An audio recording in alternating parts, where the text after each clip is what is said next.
Hello everyone, welcome to my YouTube channel target MPTET. So इस video में हम बात करेंगे कि पेडागोजी क्या होती है। पेडागोजी जिसे हिंदी में हम बोलते हैं शिक्षा शास्त्र।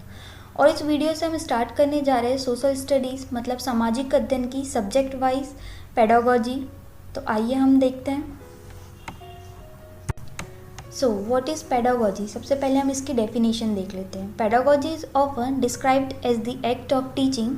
Pedagogy is the art and science of how something is taught and how students learn it. Pedagogy includes how the teaching occurs, the approach to teaching and learning, the way the content is delivered, and what the students learn as a result of the process. आइए हम pedagogy मतलब शिक्षा शास्त्र को समझते हैं। Pedagogy को हम एक्ट ऑफ टीचिंग मतलब कि पढ़ाने का तरीका बोलते हैं। पेडागोजी एक आर्ट है मतलब कि कला है, और साइंस है मतलब विज्ञान है।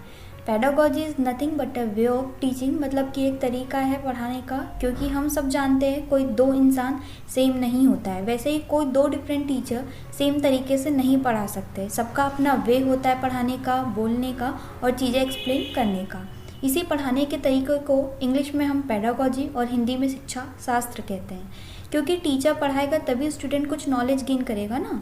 पढ़ाना और पढ़ना पेडागोजी के दो इम्पॉर्टेंट पार्ट्स हैं। पेडागोजी के अंदर आता है कि किस तरीके से टीचर सब्जेक्ट को पढ़ाता है और किस तरीके से अपना नॉलेज डिलीवर करता है, जिससे बच्चों में कॉन्सेप्ट को लेकर क्लियरेंस आता है और बच्चे इजीली चैप्टर को और इन्फॉर्मेशंस को समझते हैं। क्योंकि हम सब जानते हैं कोई टीचर नहीं बन सकता, मतलब हर कोई टीचर नहीं बन सकता और हर कोई पढ़ा नहीं सकता। जैसे पेंटिंग हर कोई नहीं कर सकता क्योंकि पेंटर अलग होते हैं, डांसर्स अलग होते हैं, वैसी जो टीचिंग है या जो पढ़ाना है वो भी अपने आप में एक कला है। सो आई होप आप लोगों को मीनिंग क्लियर हुई हो। Concept and nature of social science. अब हम देखेंगे सोशल साइंस का नेचर क्या होता है और इसके अंदर क्या कॉन्सेप्ट्स आते हैं।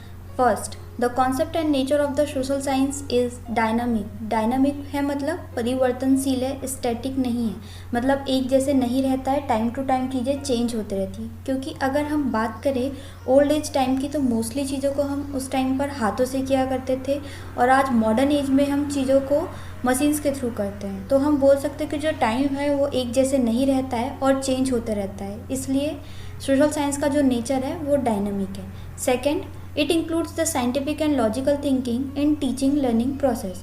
सोशल साइंस पढ़ाते वक्त हमें ये ध्यान रखना चाहिए और स्टूडेंट्स को बताना चाहिए कि जो कुछ हम सोशल स्टडी में पढ़ते हैं वो साइंटिफिक प्रूवन है और लॉजिकल थिंकिंग के बेसिस पर दिया हुआ है। ऐसा नहीं कि किसी ने कुछ बोल दिया, हमने उसे लिख लिया और वही हम पढ़ा रहे हैं। नो, ऐसा नहीं है, साइंटिफिक और लॉजिकल है। Third, study of human in relation to society.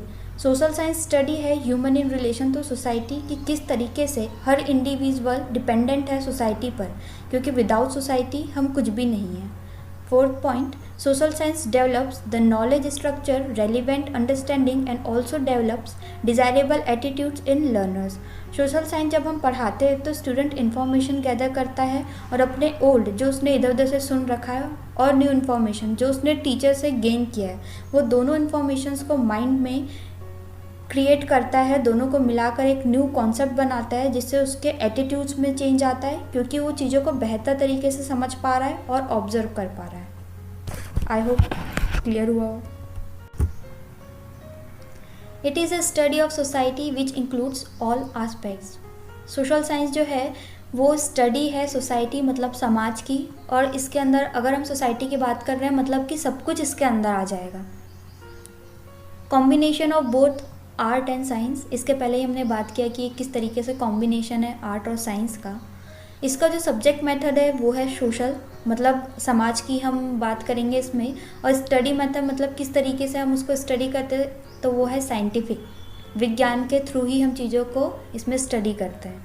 Branches की बात करें, ब्रांचेस ऑफ सोशल साइंस तो है history, economics, geography, civics and sociology. Teaching method of social studies. अब हम बात करेंगे सोशल स्टडीज़ को किस तरीके से पढ़ाया जा सकता है। First is simple to complex. सबसे पहले जो टीचर है वो सिंपल चीज़ों के बारे में बच्चों से बात करेगा, क्योंकि जो सिंपल चीज़ें वो बच्चा पहले से जानता होगा। अगर वो सीधे कॉम्प्लेक्स पे आ गया तो बच्चे चीज़ों को समझ नहीं पाएंगे और सही अंडरस्टैंडिंग नहीं बन पाएगी। इसलिए जो टीचर है उसको सिंपल से स्टार्ट करना चाहिए और धीरे धीरे फिर कॉम्प्लेक्स के साइड बढ़ना चाहिए। ये जो मेथड है ये सुटेबल है प्राइमरी क्लासेस और मिडिल क्लासेस की स्टूडेंट्स के लिए, क्योंकि वो छोटे होते हैं, इसलिए उन लोगों को पहले सिंपल से स्टार्ट कर कर कॉम्प्लेक्स तक जाना चाहिए। Second is known to unknown. इसमें facts are introduced and then unknown concepts are explored. इसी से आप समझ गए होंगे कि नोन मतलब जो चीज़ें बच्चा पहले से जानता है वो, उसके बाद हम धीरे धीरे करते चलेंगे, मतलब बढ़ाते चलेंगे चीज़ों को कॉम्प्लेक्सिटीज़ की तरफ, और ऐसी चीज़ों की तरफ जो वो नहीं जानता है। जो फैक्ट वो जानता है उसके बारे में हम पहले बात करेंगे, फिर जो वो नहीं जानता है उसके बारे में भी हम उससे बात करेंगे, जिससे कि वो बेहतर तरीके से चीज़ों को समझ पाए। Third is specific to general. पहले हम स्पेसिफिक कोई भी जो चीज़ है मतलब है उसके बारे में बात करेंगे, क्योंकि ये जो मेथड है वो हायर स्टडीज़ के लिए तब तक बच्चों में एक जो सही नॉलेज और एडॉप्टेशन की जो कैपेबिलिटी है वो बढ़ जाती है। इसलिए हम पहले जो टीचर है वो स्पेसिफिक के बारे में बात करेगा, फिर वो जनरल के साथ जाएगा कि स्पेसिफिक मतलब जो एकदम स्पेसिफिक है उसके लिए, फिर वो जनरल मतलब जो सबके लिए है, जो सब सारी चीज़ों के बारे में बात कर रहा है उस चीज़ों के बारे में बात करेगा। National education policy in teaching and social studies. अब हम बात करेंगे नेशनल एजुकेशन पॉलिसी मतलब हमारी गवर्नमेंट ने क्या क्या पॉलिसीज़ लाई हैं सोशल स्टडीज़ को पढ़ाने के लिए या दूसरे सब्जेक्ट्स को पढ़ाने के लिए, और क्या चेंजेस किए। First is national education policy 1986 जो कि 1986 में लाई गई थी। Second is education without burden 1993। इसके फीचर्स थे लर्निंग विदाउट बर्डन। गवर्नमेंट ने ये कहा कि बच्चों को बिना किसी बर्डन के पढ़ाया जाए, इस चीज़ पर फोकस किया जाए। अपॉइंटेड की गई थी 1993 में, और किसके अंडर चेयरमैनशिप किसके अंडर थी, यशपाल जी के अंदर। Third is national curriculum framework 2005। इसके अंदर बात की गई कि जो करिकुलम हो वो चाइल्ड सेंटर्ड हो, मतलब बच्चों को देखते हुए करिकुलम बनाया जाए, ना कि ऐसे कि गवर्नमेंट ने बस बना दिया और बच्चों को बस उस पर थोपा जा रहा है, ऐसा नहीं होगा। अब बच्चों का जो माइंड है, उनकी जो कैपेबिलिटी है उसके अकॉर्डिंग करिकुलम बेस्ड होगा। Second is connect knowledge to outside school. अब गवर्नमेंट ने ये कहा कि सिर्फ जो नॉलेज है वो स्टूडेंट्स के लिए स्कूल तक ही नहीं रहना चाहिए, स्कूल के बाहर भी बच्चों को चीज़ें पढ़ाई जानी चाहिए या बताई जानी चाहिए, ताकि जो स्टूडेंट है वो चीज़ों को अपनी डेली लाइफ से भी कनेक्ट कर पाए। No place for rote learning मतलब रट्टा नहीं मारना है, बच्चों को चीज़ें अब समझाई जानी चाहिए, ताकि बच्चे रट के तो वो सिर्फ 4 दिन याद रख पाएंगे ना, अगर वो फैक्ट्स को अच्छे से समझेंगे, अंडरस्टैंड करेंगे तो वो उसे लाइफ टाइम याद कर पाएंगे। Relation of social science with other subject. अब हम बात करेंगे सोशल साइंस का दूसरे सब्जेक्ट्स के साथ क्या रिलेशन है। अगर हम बात करें लिटरेचर की, तो literature contemporary society and language. Literature के थ्रू हम पुरानी चीज़ों की इन्फॉर्मेशन और चीज़ों को जान पाते हैं। मैथ्स की बात करें तो chronology and geographical phenomena. Maths के थ्रू हम एजेस के बारे में और जोग्राफिकल और दूसरी चीज़ों को मेज़र कर पाते हैं। आर्ट्स की बात करें तो arts, painting and sculpture. Arts पुराने टाइम की पेंटिंग के थ्रू भी हमें सोशल साइंस में चीज़ों को और क्लियर करने में हेल्प करती है। वहीं हम बात करेंगे contribution of social studies to the development of children. First is development of knowledge structures. जब टीचर है वो सोशल साइंस की चीज़ों को बच्चों को पढ़ाएगा तो उन लोगों को बच्चों को न्यू कॉन्सेप्ट्स मिलेंगे, न्यू नॉलेज मिलेगा। Second is development of relevant understanding. जब उनको एक न्यू नॉलेज मिलेगा तो बच्चा क्या करेगा, पुराना नॉलेज जो उसके पास है, जो उसके माइंड में है, वो पुराने और न्यू नॉलेज को मिक्सअप करके एक नया कॉन्सेप्ट, एक नई चीज़ सीखेगा, जिससे कि वो रेलिवेंट कर पाएगा चीज़ों को और अंडरस्टैंड कर पाएगा और बेहतर तरीके से। Third is development of desirable attitudes. इसका मतलब है कि अगर हम बच्चे को कोई चीज़ पढ़ाते, फॉर एग्जांपल हम उनको बताते कि किस तरीके से ब्रिटिशर्स से हमारे जो लीडर्स हैं, ग्रेट लीडर्स हैं, उन लोगों ने कितना स्ट्रगल किया और हमें इंडिपेंडेंस दिलाई। जब हम इस चीज़ के बारे में बच्चों को बताएंगे तो वो समझ पाएंगे कि कितना ज़्यादा स्ट्रगल के बाद हमको इंडिपेंडेंस मिली है, तो वो उस चीज़ की वैल्यू करेंगे, जिससे उनका जो एटीट्यूड्स है वो चेंज होगा। ऑल्सो जो टीचर है वो एक नया वे और एक नया कॉन्सेप्ट देगा बच्चों को सोचने का, समझने का, जिससे उनके एटीट्यूड्स में चेंज आएंगे और वो चीज़ों को क्लियर समझ पाएंगे। Curriculum planning at different levels. Eight primary level, अगर हम प्राइमरी बच्चों के हिसाब से, उनके लेवल के हिसाब से देखें तो illustrations through physical, biological, social and cultural spheres. Teaching should be participative and discussive mode. जो टीचिंग है वो पार्टिसिपेटिव, मतलब बच्चे चीज़ों को डिस्कस करके और किसी भी एक्टिविटी में पार्टिसिपेट करके समझ पाए तो बेटर होगा उनके माइंड के लिए, क्योंकि वो चीज़ों को, कॉन्सेप्ट्स को बहुत अच्छे से समझ पाएंगे डिस्कस करके।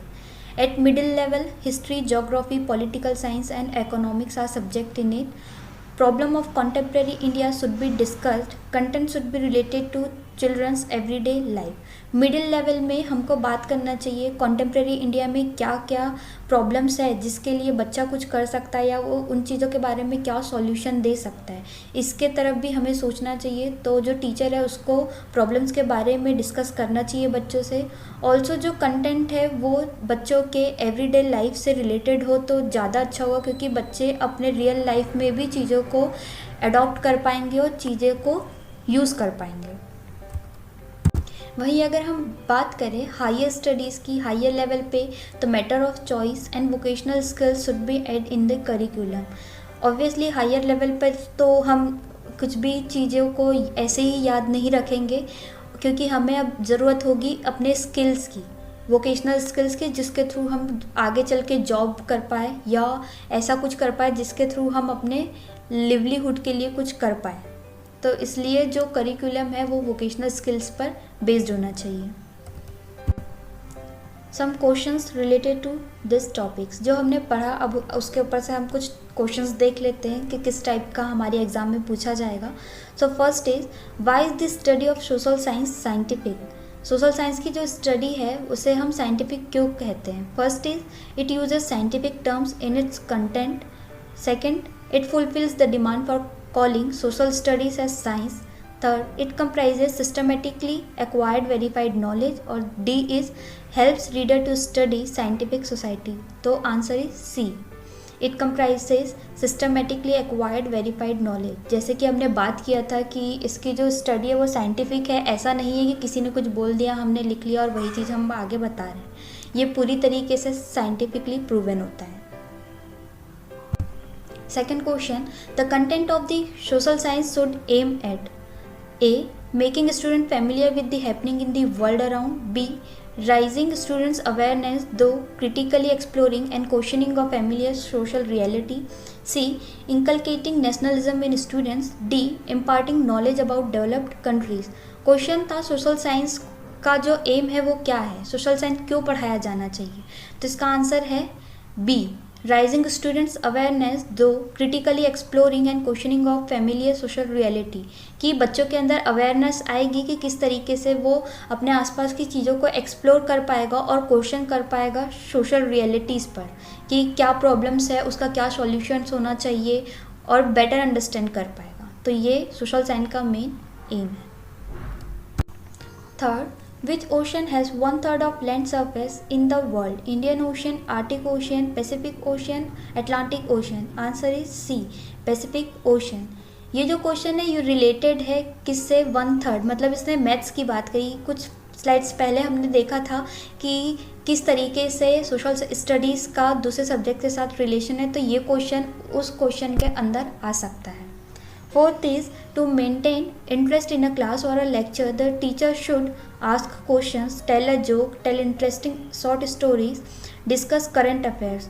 Obviously अगर लेक्चर के थ्रू टीचर अपना आइडिया दे रहा है बच्चों को और उससे अगर बच्चों के अंदर इंटरेस्ट है, उसको मेंटेन करके चलना है, तो उसे बच्चों को शॉर्ट स्टोरीज सुनाना चाहिए, क्योंकि स्टोरीज के थ्रू बच्चे चीज़ों को बेटर तरीके से समझ पाते हैं। So answer is C. So that's all for today. Thank you for watching guys. Also अगर वीडियो हेल्पफुल लगी हो और अच्छी लगी हो तो हमारे चैनल को लाइक, शेयर और सब्सक्राइब करना बिल्कुल ना भूलें। Thank you.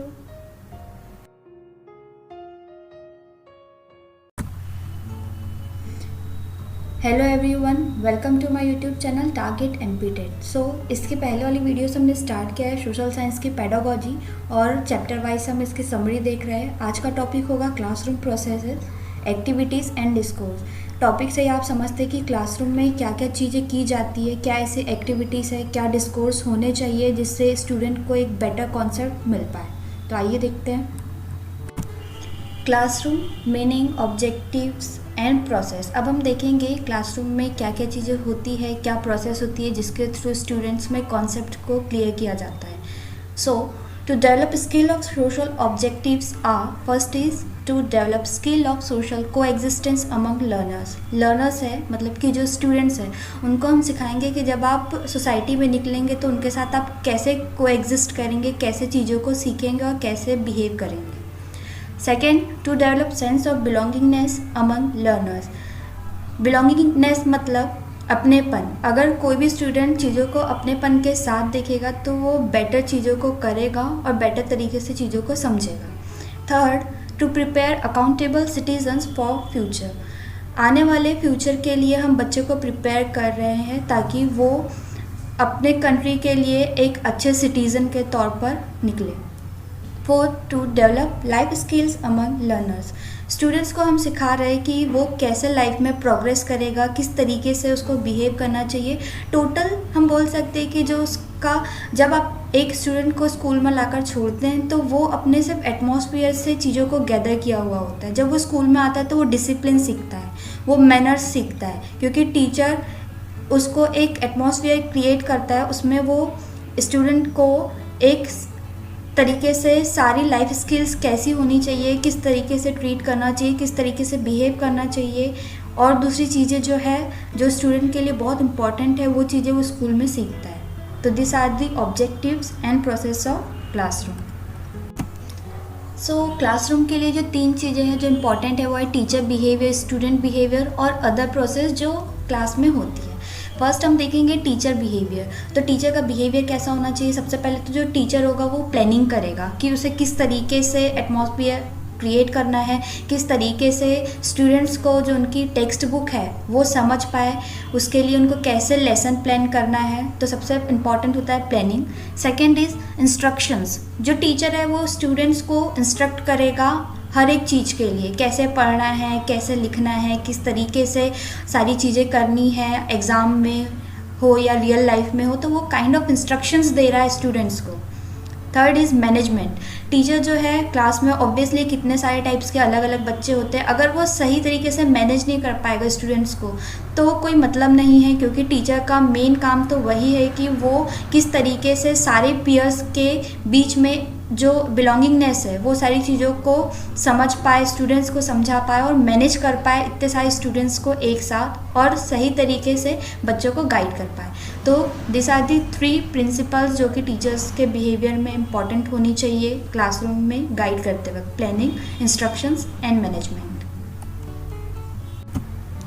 अब हम देखेंगे स्टूडेंट बिहेवियर। स्टूडेंट बिहेवियर में सबसे इम्पॉर्टेंट है कंटेंट ओवरलोड। अगर कोई टीचर है वो स्टूडेंट को पढ़ा रहा है, अगर फॉर एग्जांपल आपने अगर हिस्ट्री का कोई चैप्टर पढ़ाया कि कहाँ कहाँ पर क्या लड़ाई हुई, कैसे हुई, कौन जीता, कौन हारा या जो भी हो, जैसा आपने अकबर का ही कुछ बताया, तो अगर ये अच्छा होगा आप अगर ज्योग्राफी को भी उसके बीच में लाए, लाइक ओवरलैप करें। अगर आप ज्योग्राफी में उसको समझाएंगे कि कहाँ पर उस टाइम का दिल्ली था, कहाँ पर उस टाइम का मद्रास था, या इस टाइप का अगर आप उसको मैप का या ज्योग्राफिकल डायरेक्शन भी अगर देंगे तो उसका जो कंटेंट है वो हिस्ट्री को भी समझ रहा है, ज्योग्राफी को भी समझ रहा है, तो दोनों ओवरलैप हो रहे हैं और दोनों चीज़ को मिलाकर आप जो कंटेंट उसको समझा रहे हो बेटर तरीके से अंडरस्टैंड करेगा।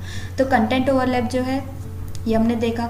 इंगेज टाइम, हमने देखा है कि स्टूडेंट्स का बिहेवियर कई बार ऐसा हो जाता है कि आप कुछ भी पढ़ा रहे हैं वो एकदम बोर हो रहा है और पीछे बैठा हुआ है, उसको कोई मतलब नहीं आप क्या पढ़ा रहे हैं, क्या कर रहे हैं, वो सिर्फ अपने आप में रहेगा। तो ऐसा नहीं करना है। या कई बार देखते हैं कि टीचर इतना टीचर सेंटर्ड होकर पढ़ाता है कि स्टूडेंट जो है वो चीज़ों को नहीं समझते हैं या वो एकदम बैठे हुए कुछ नहीं कर रहे, किसी भी टाइप का इंगेजमेंट नहीं है टीचर और स्टूडेंट्स के बीच या लिंक नहीं है। तो इसलिए इम्पॉर्टेंट है कि आप स्टूडेंट्स को भी एक्टिविटीज़ देते रहे ताकि वो टाइम के साथ इंगेज रहे और चीज़ों को समझें।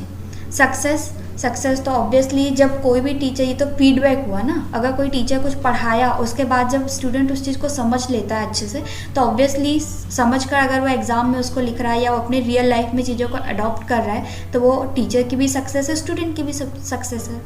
सो दैट्स इट। अदर प्रोसेस की बात करें तो classroom atmosphere and moral. Obviously जो स्टूडेंट है वो अपने घर से आता है, उसको उस टाइप का एटमॉस्फेयर नहीं मिला होता है कि वो चीज़ों को समझे, क्योंकि अभी तक वो अपने घर पर रहा है। घर पर जो चीज़ें उसने सीखी है वो उसकी जनरल वे में सीखा है कि किस तरीके से क्या होता है, लाइक खाना पीना, किस तरीके से बिहेव करना है, वो सब उसने अपने घर से सीख लिया है।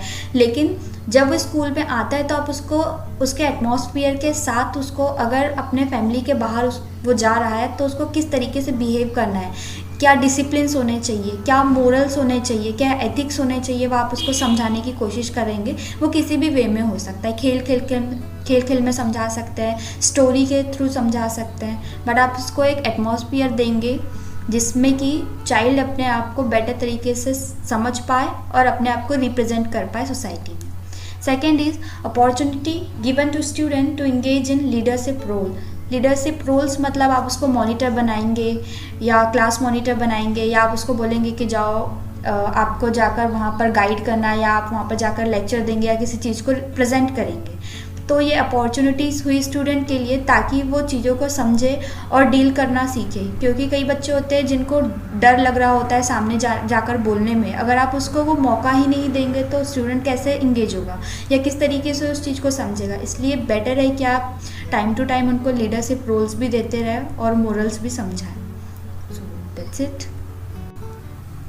अब हम देखेंगे approaches of teaching. First is teacher center. The teacher is perceived to be the only reliable source of information. इसमें कहा है कि जो टीचर है वो ही एक ओनली सोर्स है इन्फॉर्मेशंस का बच्चों के लिए।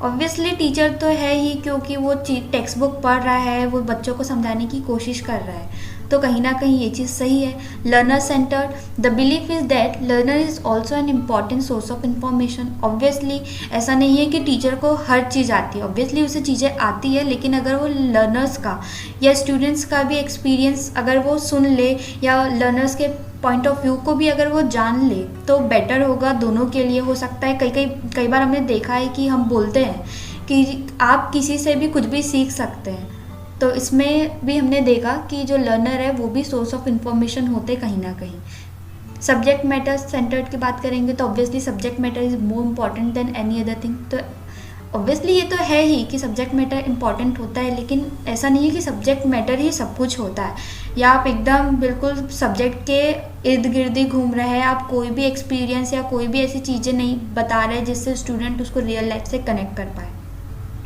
Fourth, teacher dominated. The teacher's voice is heard and it becomes the sole dispenser of information. Teacher dominated जो अप्रोच है वो सबसे बेकार बोल सकते हैं हम उसको, क्योंकि सिर्फ टीचर ही बोलेगा और स्टूडेंट बस सुन रहा है। हमें ये भी नहीं पता होता ना कि बच्चा उस चीज़ को परसीव कर रहा है, नहीं कर रहा है, सुन रहा है, नहीं सुन रहा है, या उस चीज़ पर वो कैसे रिएक्ट करेगा, ये हमको नहीं पता होता अगर कोई टीचर डोमिनेटेड अप्रोच को अपनाता है क्लास में।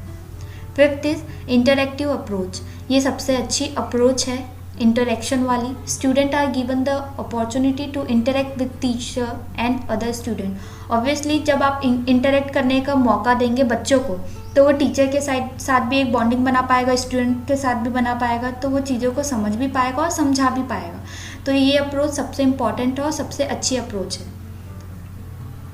Constructivist approach. The opportunity to construct and meaning out for what they are taught by connecting them to prior experiences. Obviously ये भी अप्रोच बहुत यूज़फुल है, क्योंकि जब आप कोई भी एक पर्टिकुलर एग्जांपल, आपने किसी स्टूडेंट को कोई एक्टिविटी दी या कुछ भी चीज़ समझाई, आप उससे बोल रहे हैं कि आप इसके बारे में क्या जानते हैं, आप हमको बताओ, और उसके बाद आप अपनी इंफॉर्मेशन उनको दे रहे, तो स्टूडेंट पुराना और प्रायर नॉलेज और जो उसने न्यू नॉलेज गेन किया है वो दोनों को कनेक्ट करेगा और एक मीनिंग निकालने की कोशिश करेगा। और जब वो मीनिंग निकालेगा और कंस्ट्रक्ट करेगा न्यू चीज़ को, तो उसके लिए बहुत अच्छा होगा, क्योंकि वो बेटर तरीके से चीज़ों को समझ पाएगा, अंडरस्टैंड कर पाएगा, ऑल्सो समझा भी पाएगा दूसरों को। तो इंटरैक्टिव अप्रोच और कंस्ट्रक्टिव अप्रोच ये दोनों बहुत अच्छी अप्रोचेस है टीचिंग के लिए। अब हम देखेंगे टीचिंग मेथड और techniques. First is lecture method. It is a teacher center approach in which learners act as a passive learner. Obviously इसके पहले हमने देखा टीचर सेंटर्ड क्या होता है, कि टीचर सेंटर्ड में है वही एक रिलायबल सोर्स है इन्फॉर्मेशन का। इसमें टीचर जो है वो एज अ एक्टिव पार्टिसिपेंट रहेगा और जो लर्नर्स होंगे वो पैसिव रहेंगे। सो हमने देखा लेक्चर मेथड क्या होती है. अब हम देखेंगे डिमॉन्स्ट्रेशन मेथड. द टीचर और एन असाइंड स्टूडेंट और group shows the demonstration how a process is done while the other students becomes observers. For example teacher ने कोई एक टॉपिक है पर्टिकुलर, वो एक ग्रुप को अलग कर दिया और उनको कहा कि आपको दूसरों को दिखाना है कि आपने किस तरीके से चीज़ों को किया, या आपने कोई एक प्रोजेक्ट दिया उनको, उनने बनाया और आप उनको सामने बुलाकर बोल रहे हैं कि आप दूसरों को और हमें भी, टीचर को भी बताएं कि आपने कैसे प्रोसेस किया, कैसे time to time step to step आपने चीज़ों को किया. इसमें जो अदर स्टूडेंट है वो ऑब्जर्वर्स रहेंगे और जो पर्टिकुलर ग्रुप है वो शो करेगा और जो टीचर है वो गाइड करेगा. So third is inquiry method. It is a learner-centered approach where learners are given opportunity to explore, inquiry and discover new learning. Inquiry method के लिए हम समझ सकते हैं learner centered तो है ही.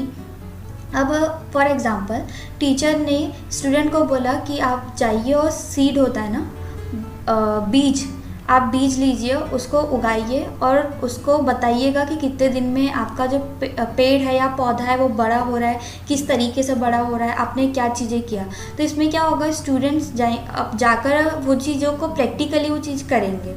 तो जब उन्होंने सीड डाला तो कितने दिन में जर्मिनेट हुआ या कितने दिन में उसका पौधा बना, तो वो एक्सप्लोर भी करेंगे नई चीज़ें, इंक्वायरी भी कर रहे हैं कि उसको किस चीज़ की ज़रूरत है. और जब वो पौधा जब सही तरीके से डेवलप हो जाएगा तो वो डिस्कवर कर लेंगे न्यू चीज़ को, और इस तरीके से वो time to time step to step चीज़ों को सीखते आ रहे हैं. तो उन्होंने एक्सप्लोर किया, इंक्वायरी किया और डिस्कवर किया न्यू लर्निंग. तो this is called inquiry method. Fourth is problem solving method.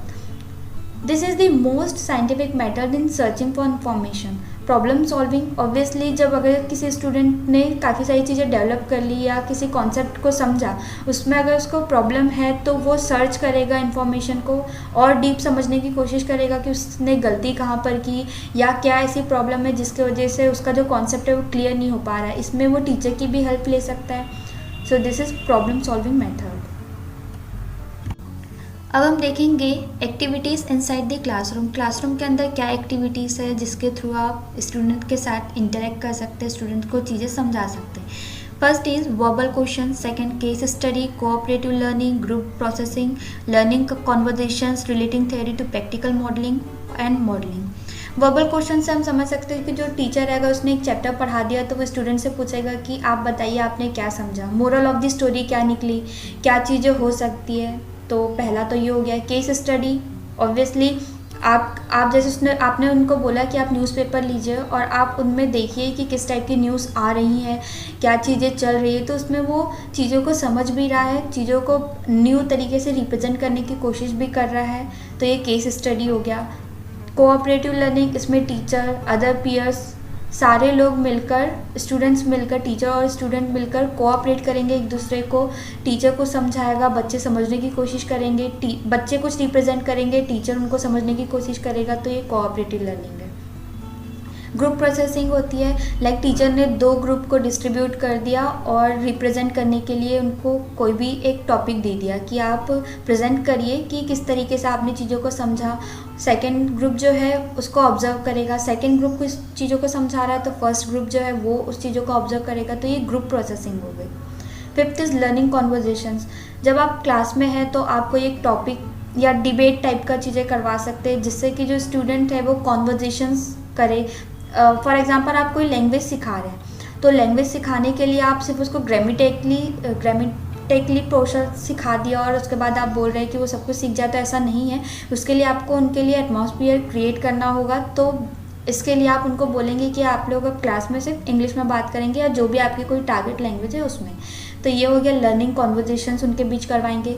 Relating theory to practical modelling, obviously जैसे आपने वॉल्केनो पढ़ा या आपने सोलार सिस्टम कैसे होता है ये पढ़ा, तो आप बच्चों को उनके लिए प्रैक्टिकल मॉडल्स बनाने बोल सकते हैं जिसको हम बोलते हैं कि प्रोजेक्ट वर्क, जिसके थ्रू बच्चों थ्योरी को प्रैक्टिकल जब उन लोगों ने बनाया तो उस चीज़ को समझेंगे कि किस तरीके से थ्योरी में उनमें पढ़ा उसको प्रैक्टिकली वो कैसे मॉडल करते हैं. मॉडलिंग जैसे हमने बोला कि आप वॉल्केनो के ऊपर उनको प्रोजेक्ट दे दीजिए ताकि वो चीज़ों को अच्छे से समझें. सो that's it. Now, activities outside the classroom. Classroom के बाहर भी ऐसी क्या एक्टिविटीज़ है जिसके थ्रू आप बच्चों के अंदर बेटर चीज़ों को लेकर अंडरस्टैंडिंग बना सकते हैं? तो first is day and overnight visit to specific location related to topic. For example, आप उनको दिन में, रात में, कहीं भी आप उनको विज़िट करवा सकते हैं ऐसे लोकेशंस पर जो कि रिलेट करता हो उस टॉपिक से जो आप उनको पढ़ा रहे हैं। फॉर एग्जांपल, आप उनको किसी भी क्रॉप्स के बारे में पढ़ा रहे हैं कि वीट कैसे होती है या राइस कैसे होता है, तो आपने उनको एक प्रैक्टिकल नॉलेज कैसे दे पाएंगे? आपने उनको थ्योरेटिकल तो पढ़ा दिया जो टेक्स्ट बुक में लिखा हुआ है, लेकिन आप उसको प्रैक्टिकली शो करने के लिए आप फार्मर्स के पास जा सकते हैं, उनकी जो खेती है उन लोगों ने कैसे किया ये सारी चीज़ें उनको दिखा सकते हैं, और किस तरीके से वीट को आपने पिक्चर में देखा और अब आप उसको रियल में देख रहे हैं। तो आप इस तरीके से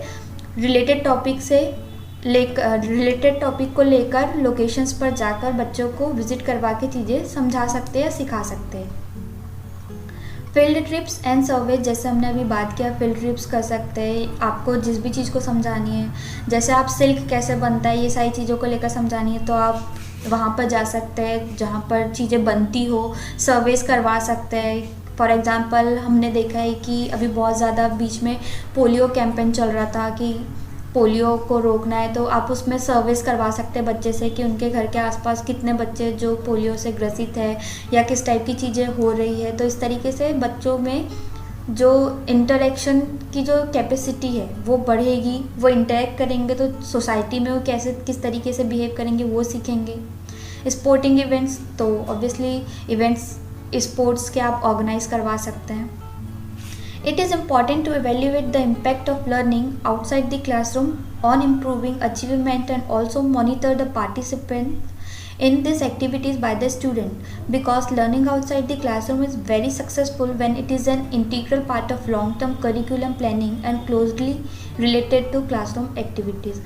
जैसे हमने देखा कि एक्टिविटीज़ आउटसाइड द क्लासरूम, जो भी हम एक्टिविटीज़ है अगर क्लास के बाहर अपने बच्चों को मॉनिटर कर रहे हैं, उसके बाद जो बच्चे अच्छे से चीज़ों को सक्सेसफुल तरीके से अगर किसी चीज़ को समझ लेते हैं तो ये बहुत अच्छा होगा, क्योंकि इस चीज़ को उन्होंने प्रैक्टिकली भी समझा, थ्योरेटिकल भी जाना, तो वो इन फ्यूचर उन चीज़ों को बहुत अच्छे से समझेंगे और वो चीज़ों को कभी भूल नहीं पाएंगे। तो ये बहुत अच्छा चीज़ है अपने करिकुलम में, अगर आप बच्चों को आउटसाइड भी चीज़ें रिलेट करवाते हैं जो आपने क्लासरूम में पढ़ाई है उनसे।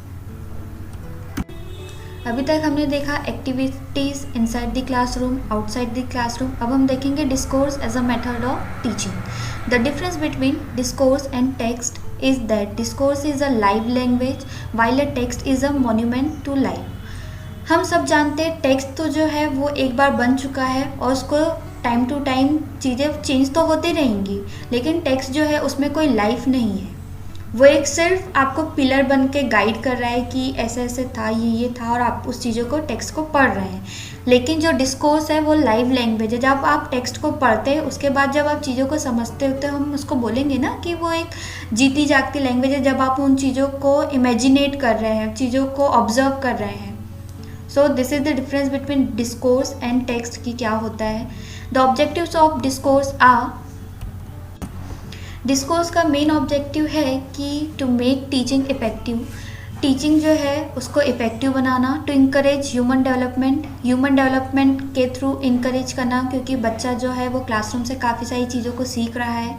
Third, to establish communication world wide, communication करना या कम्युनिकेट करना सोसाइटी में दूसरे लोगों के साथ वर्ल्ड वाइड, क्योंकि आप उसको रेडी कर रहे हैं उसके फ्यूचर के लिए। Fourth is to encourage effective communication of knowledge, experience and skills etcetera, बच्चों को इंकरेज करना कि वो बेटर तरीके से कम्युनिकेट कर पाए नॉलेज को लेकर, एक्सपीरियंसेस को लेकर, उनके स्किल्स को लेकर, क्योंकि आप बच्चे को प्रॉपर नॉलेज दे रहे हैं, उनको आने वाले कल के लिए, उनके लाइफ के लिए बेटर ह्यूमन बनाना चाह रहे हैं और उनको आप स्किल्स सिखा रहे हैं।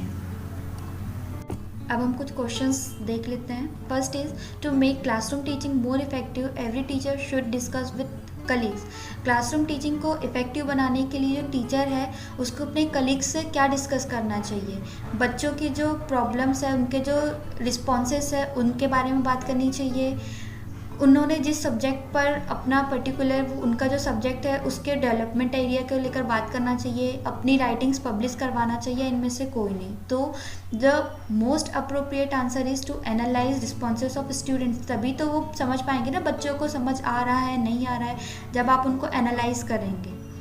So answer is a. Second is the aim of a teacher is to help students get through in the examination, to make students disciplined, to develop the abilities of students, to develop the social behaviors among students. Obviously ये चारे options जो है वो सही है, लेकिन इसका जो सबसे अच्छा आंसर हो सकता है वो होगा to develop the abilities of student, क्योंकि एबिलिटीज़ के अंदर जो है सारी चीज़ें आ जाएंगी बच्चों की। So answer is C.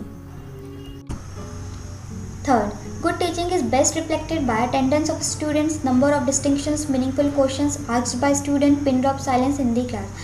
The answer is C, meaningful questions asked by student. Obviously जब टीचर ने कोई इन्फॉर्मेशन दी या कोई कुछ चीज़ को एक्सप्लेन किया या पढ़ाया, तो अगर स्टूडेंट कुछ भी नहीं पूछ रहा है दैट मीन्स उन्होंने कुछ भी नहीं समझा, और अगर वो मीनिंगफुल क्वेश्चंस कर रहे हैं दैट मीन्स आप जो भी चीज़ें चाहते थे बच्चों से कि वो चीज़ों को समझे बेटर तरीके से, तो बच्चों ने समझा क्योंकि वो मीनिंगफुल क्वेश्चंस कर रहे हैं तब। तो इसका आंसर होगा सी, क्योंकि अटेंडेंस ऑफ स्टूडेंट्स से हमें कोई मतलब नहीं, कितने डिस्टिंक्शंस बच्चे ला रहे हैं इससे भी हमें कोई मतलब नहीं, क्लास में पिन ड्रॉप साइलेंस है इससे भी हमें कोई मतलब नहीं है। इसका आंसर होगा C. Fourth is a teacher is effective if he or she explains everything in the class, repeat explanation for each students, provide a variety of learning experiences, answer all questions raised by student. तो answer is provide a variety of learning experiences. Obviously जब teacher कोई भी information बच्चों को दे रहा है, सिर्फ text तो उसने पढ़ा दिया, लेकिन अगर वो अपने एक्सपीरियंसेस, पर्सनल एक्सपीरियंस को भी बच्चों के सामने शेयर कर रहा है तो बच्चों को वेराइटीज़ मिलेगी और वो बेटर तरीके से चीज़ों को समझ पाएंगे, क्योंकि वो चीज़ों को कोरिलेट करेंगे। तो answer is C. I hope आप लोगों को क्लियर हुआ हो। So thanks for watching guys. Also अगर वीडियो हेल्पफुल लगी हो तो हमारे चैनल को लाइक, शेयर और सब्सक्राइब करना ना भूलें। आपको कोई भी डाउट हो आप हमें कमेंट बॉक्स में लिख सकते हैं और बता सकते हैं। We will try our best कि आपके कमेंट्स का आंसर हम दें, आपके प्रॉब्लम्स को हम सॉल्व करें। Thank you.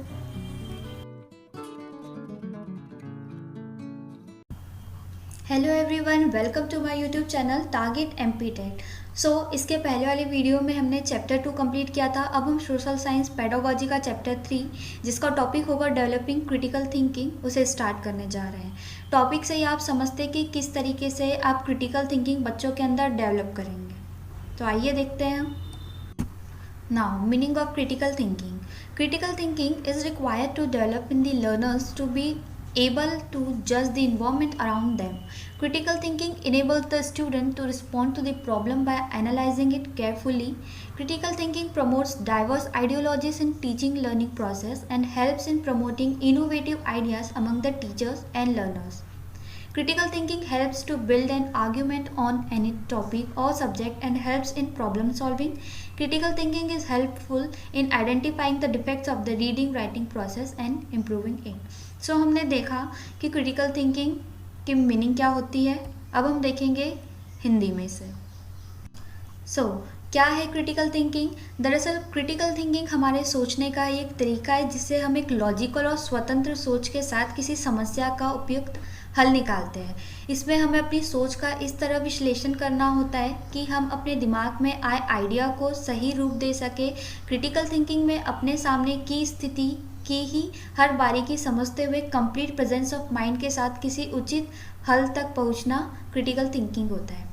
फॉर एग्जांपल, अगर बच्चों के साथ आप किसी भी पॉलिटिकल इश्यूज को लेकर बात कर रहे हैं या समझाने की कोशिश कर रहे हैं कि हमारा जो गवर्नमेंट का जो सिस्टम है वो कैसा है, तो बच्चों को आपने एक पर्टिकुलर टॉपिक दिया, उसमें बच्चे उन चीज़ों को इन्फॉर्मेशंस को गैदर किए, उसके बाद वो चीज़ों को समझने की कोशिश कर रहे हैं क्या जो भी आपने उसको इन्फॉर्मेशन दी वो सही है पूरी तरीके से।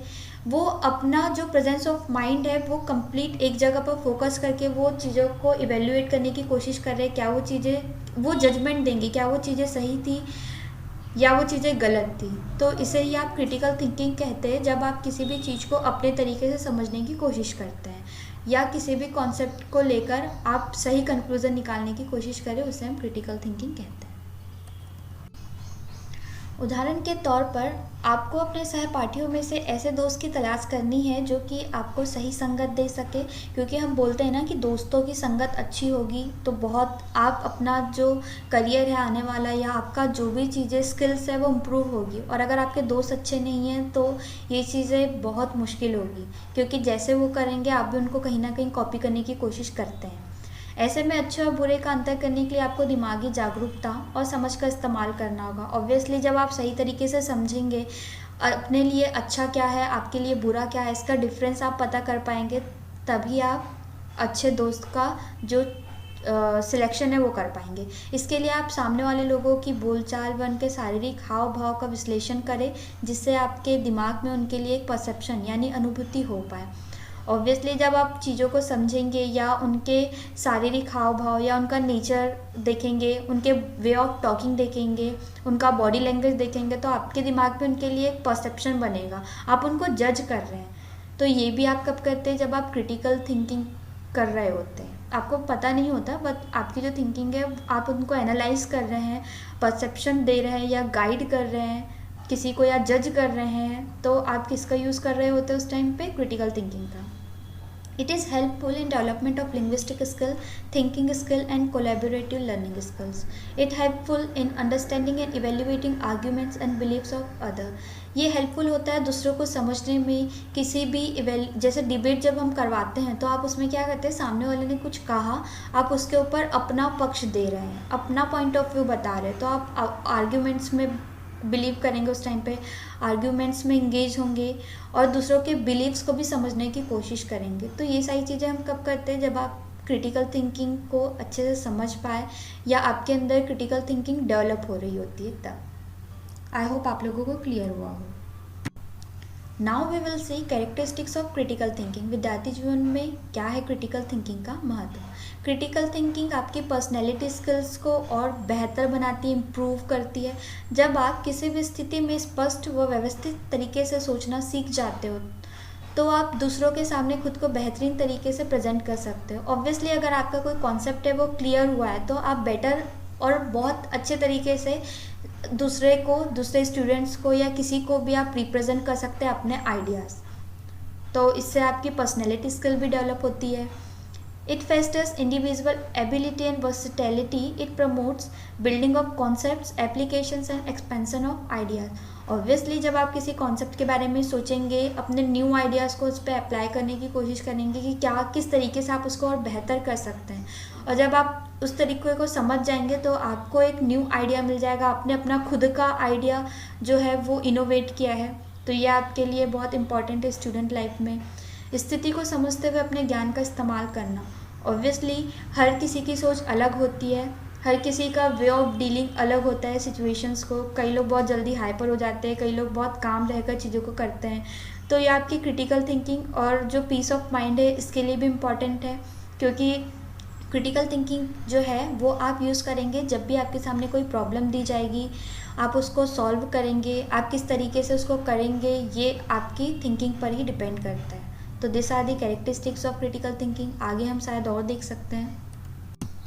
अब हम देखेंगे 5 elements of critical thinking, that is reasoning, identifying, analysing, reflecting and evaluating.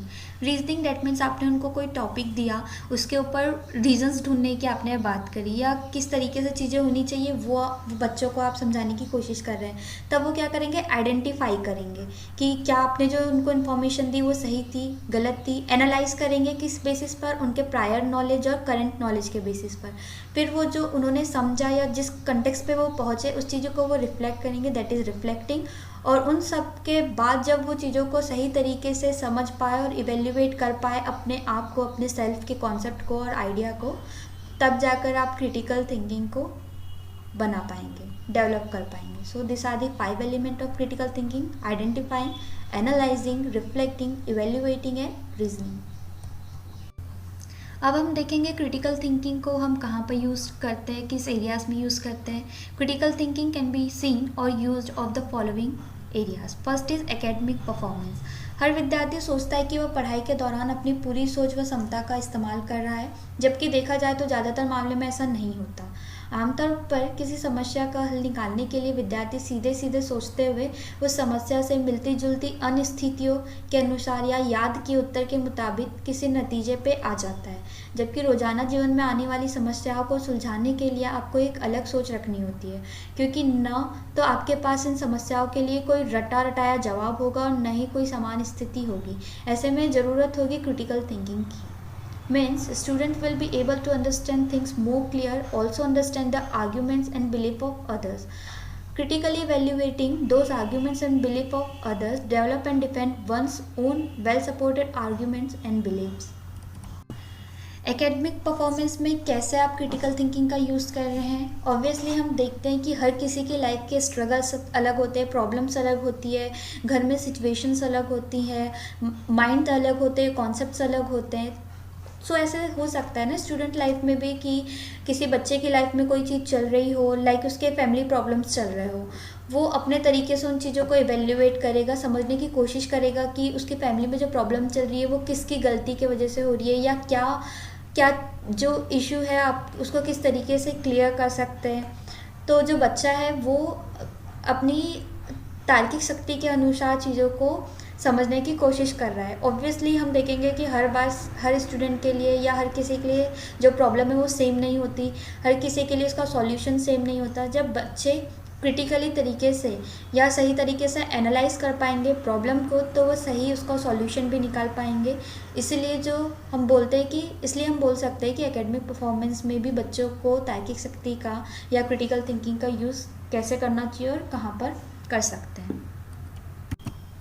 Also critical thinking, अगर आप बहुत अच्छी है आपकी थिंकिंग, तो आप अपनी लाइफ में कभी भी फुलिश डिसीजंस नहीं लेंगे। पर्सनल आइडियाज़ को, अपने एक्सपीरियंसेस को, अपने इंफॉर्मेशंस के बेसिस पर ही आप डिसीजंस लेंगे। तो जो क्रिटिकल थिंकिंग है वो आपको बचाता है कि आप कोई भी ऐसा फुलिश डिसीजन ना लें जिससे आपको बाद में पछताना पड़े। सो हम बोल सकते हैं कि क्रिटिकल थिंकिंग बहुत इम्पॉर्टेंट है हर प्लेस में, हर एरियाज़ में। अब हम बात करेंगे टीचर स्ट्रेटजीज, किस तरीके से वो प्रमोट कर सकता है क्रिटिकल थिंकिंग बच्चों में। So first is encourage creativity. वो बच्चों को क्रिएटिव चीज़ें बनाने के लिए इंकरेज कर सकता है। Do not always jump. ऐसा नहीं करना चाहिए कि आपने कोई एक कॉन्सेप्ट बता दिया और सीधे डायरेक्ट आप जंप कर गए दूसरे कॉन्सेप्ट पे। पहले आपको पहला कॉन्सेप्ट को ही क्लियर करना चाहिए, देन आपको सेकेंड चीज़ें स्टार्ट करनी चाहिए। Brainstorm before everything. आपको सबसे पहले सोचना चाहिए या बच्चों से पूछना चाहिए कि उनके पास कोई ऐसा प्रायर नॉलेज है जिस चीज़ के बारे में आप उनसे बात करें, जिस कॉन्सेप्ट के बारे में आप बात कर रहे हैं। तो ये भी बहुत इंपॉर्टेंट है। किसी भी चीज़ को स्टार्ट करने से पहले आपको बच्चों का प्रायर नॉलेज चेक कर लेना चाहिए। Classify and categorise you do. आप डिस्ट्रीब्यूट कर दे चीज़ों को या क्लासीफाई कर दे बच्चों के अकॉर्डिंग। जैसे आपने एनालाइज किया कि कोई बच्चा किस चीज़ में अच्छा है, या किसी बच्चे की इंटेलेक्ट अलग है, किसी बच्चे का रीजनिंग अलग है, किसी का लैंग्वेज अलग अच्छा है, किसी की मीनिंग निकालना अच्छा है, तो आप उनको क्लासीफाई कर सकते हो, कैटेगराइज कर सकते हैं कि आप ये कर लीजिए उनके according. Fifth is provide group opportunities. आप उनको ग्रुप में डिवाइड कर सकते हैं और अपॉर्चुनिटी दे सकते हैं, या कोई पर्टिकुलरली आपने उनको प्रोजेक्ट दे दिया तो उसमें क्या होगा, बच्चे अपने आप में नहीं रहेंगे, बच्चे एक दूसरे से इंटरेक्ट करेंगे और एक दूसरे को समझने की कोशिश करेंगे। तो ये भी अपनी जो क्रिटिकल थिंकिंग है वो वहाँ पर भी कैसे यूज़ करेंगे, वो अपना पॉइंट ऑफ व्यू बताएंगे कि वो किस तरीके से, अगर अकेले करते तो किस तरीके से करते। तो आप उनको ग्रुप अपॉर्चुनिटीज़ भी दे सकते हैं। डिबेट भी करवा सकते हैं। आपने अलग अलग ग्रुप कर लिया है और आप उनके बीच डिबेट करवा रहे हैं कोई एक टॉपिक देकर, वो किसी भी चीज़ को लेकर हो सकता है। तो ये भी काफ़ी अच्छा वे है क्रिटिकल थिंकिंग को प्रमोट करने का या बनाने का। डिस्कशन करवा सकते हैं किसी भी चीज़ को लेकर, ये भी बहुत अच्छा है। क्रिएटिव राइटिंग कंपटीशन, आप राइटिंग कंपटीशन भी करवा सकते हैं। लाइक आपने दे दिया कि स्वच्छता अभियान पर आप ऐसे लिखे, तो हर किसी का सेम तो नहीं होगा, परसेप्शन अलग है, सोचने का वे अलग है। तो ऑब्वियसली ये क्या करेगा, उनका क्रिटिकल थिंकिंग को जो है वो डेवलप करने में हेल्प करेगा। Teacher should act as a guide rather than being centre. Obviously इसमें जो रोल है टीचर का वो ऐसा नहीं होगा कि टीचर के ही ऊपर बच्चे डिपेंड होंगे। टीचर जो है वो एज अ गाइड बच्चों को सिर्फ समझाएगा कि ऐसे आप कर सकते हैं, या सिर्फ बताएगा कि आप इस तरीके से स्टेप बाय स्टेप करेंगे तो आप कंक्लूजन तक पहुंच सकते हैं, लेकिन टीचर जो है वो सेंटर में नहीं रहेगा। अब हम देखेंगे critical thinking and essentials of teaching learning. Critical thinking में बच्चा क्या पूछेगा, who, what, where, when, why, how, मतलब उसके पास काफ़ी सारे क्वेश्चंस रहेंगे किसी भी चीज़ को लेकर। क्योंकि कई बार ये देखा जाता है कि टीचर पढ़ा रहा है और बच्चे कोई भी इंटरेस्ट नहीं ले रहे होते, कोई भी क्वेश्चन नहीं कर रहा होता है, या शायद उस टाइम पे ये हो सकता है कि बच्चा उस चीज़ को समझना ही नहीं चाह रहा है या उसको समझ नहीं आ रहा। क्रिटिकल थिंकिंग कैसे हम देख सकते हैं कि कौन बच्चा है जो थिंक कर रहा है या किसी कॉन्सेप्ट को समझने की कोशिश कर रहा है, जब वो बहुत सारे मीनिंगफुल क्वेश्चंस करेगा कि हु, लाइक अगर हमने कोई चीज़ की तो उसका क्या बेनिफिट होगा, इसके क्या हार्मफुल चीज़ें हो सकती है इसको करने से, इस डिसीजंस को लेकर क्या होगा और इससे क्या चीज़ें इफेक्ट होगी, वॉट में आ सकता है कि जो उसके स्ट्रेंथ है, वीकनेसेस क्या हो सकती है, इसका क्या और पर्सपेक्टिव हो सकता है और क्या ऑल्टरनेटिव्स हो सकते हैं। ऑल्सो वॉट में वो आर्ग्यूमेंट्स में भी इंगेज हो सकता है। वेयर की अगर बात करें तो वो पूछेगा कि जो वो रियल वर्ल्ड में इस चीज़ को हम कैसे इम्प्लीमेंट करेंगे। जैसे हम कई बार बोलते हैं ना कि हमने हिस्ट्री ज्योग्राफी तो पढ़ ली, लेकिन हम उनको रियल लाइफ में कैसे इम्प्लीमेंट करेंगे। तो काफ़ी सारे क्वेश्चंस जो पूछेगा वो क्रिटिकल थिंकिंग के अंदर ही आते हैं। फिर वो जानने की कोशिश करेगा वेयर के अंदर कि क्या कुछ सिमिलर कॉन्सेप्ट्स है या सिचुएशंस है जो उसके माइंड में है, वो उसकी रियल लाइफ से मेल खाता हो। Is there the most need for this, इसकी क्या कोई ज़रूरत है उसकी रियल लाइफ में। और वो ये भी जानने की कोशिश करेगा कि क्या वर्ल्ड इस प्रॉब्लम को एक ही तरीके से देखता है या इसके और भी चीज़ें हो सकती हैं।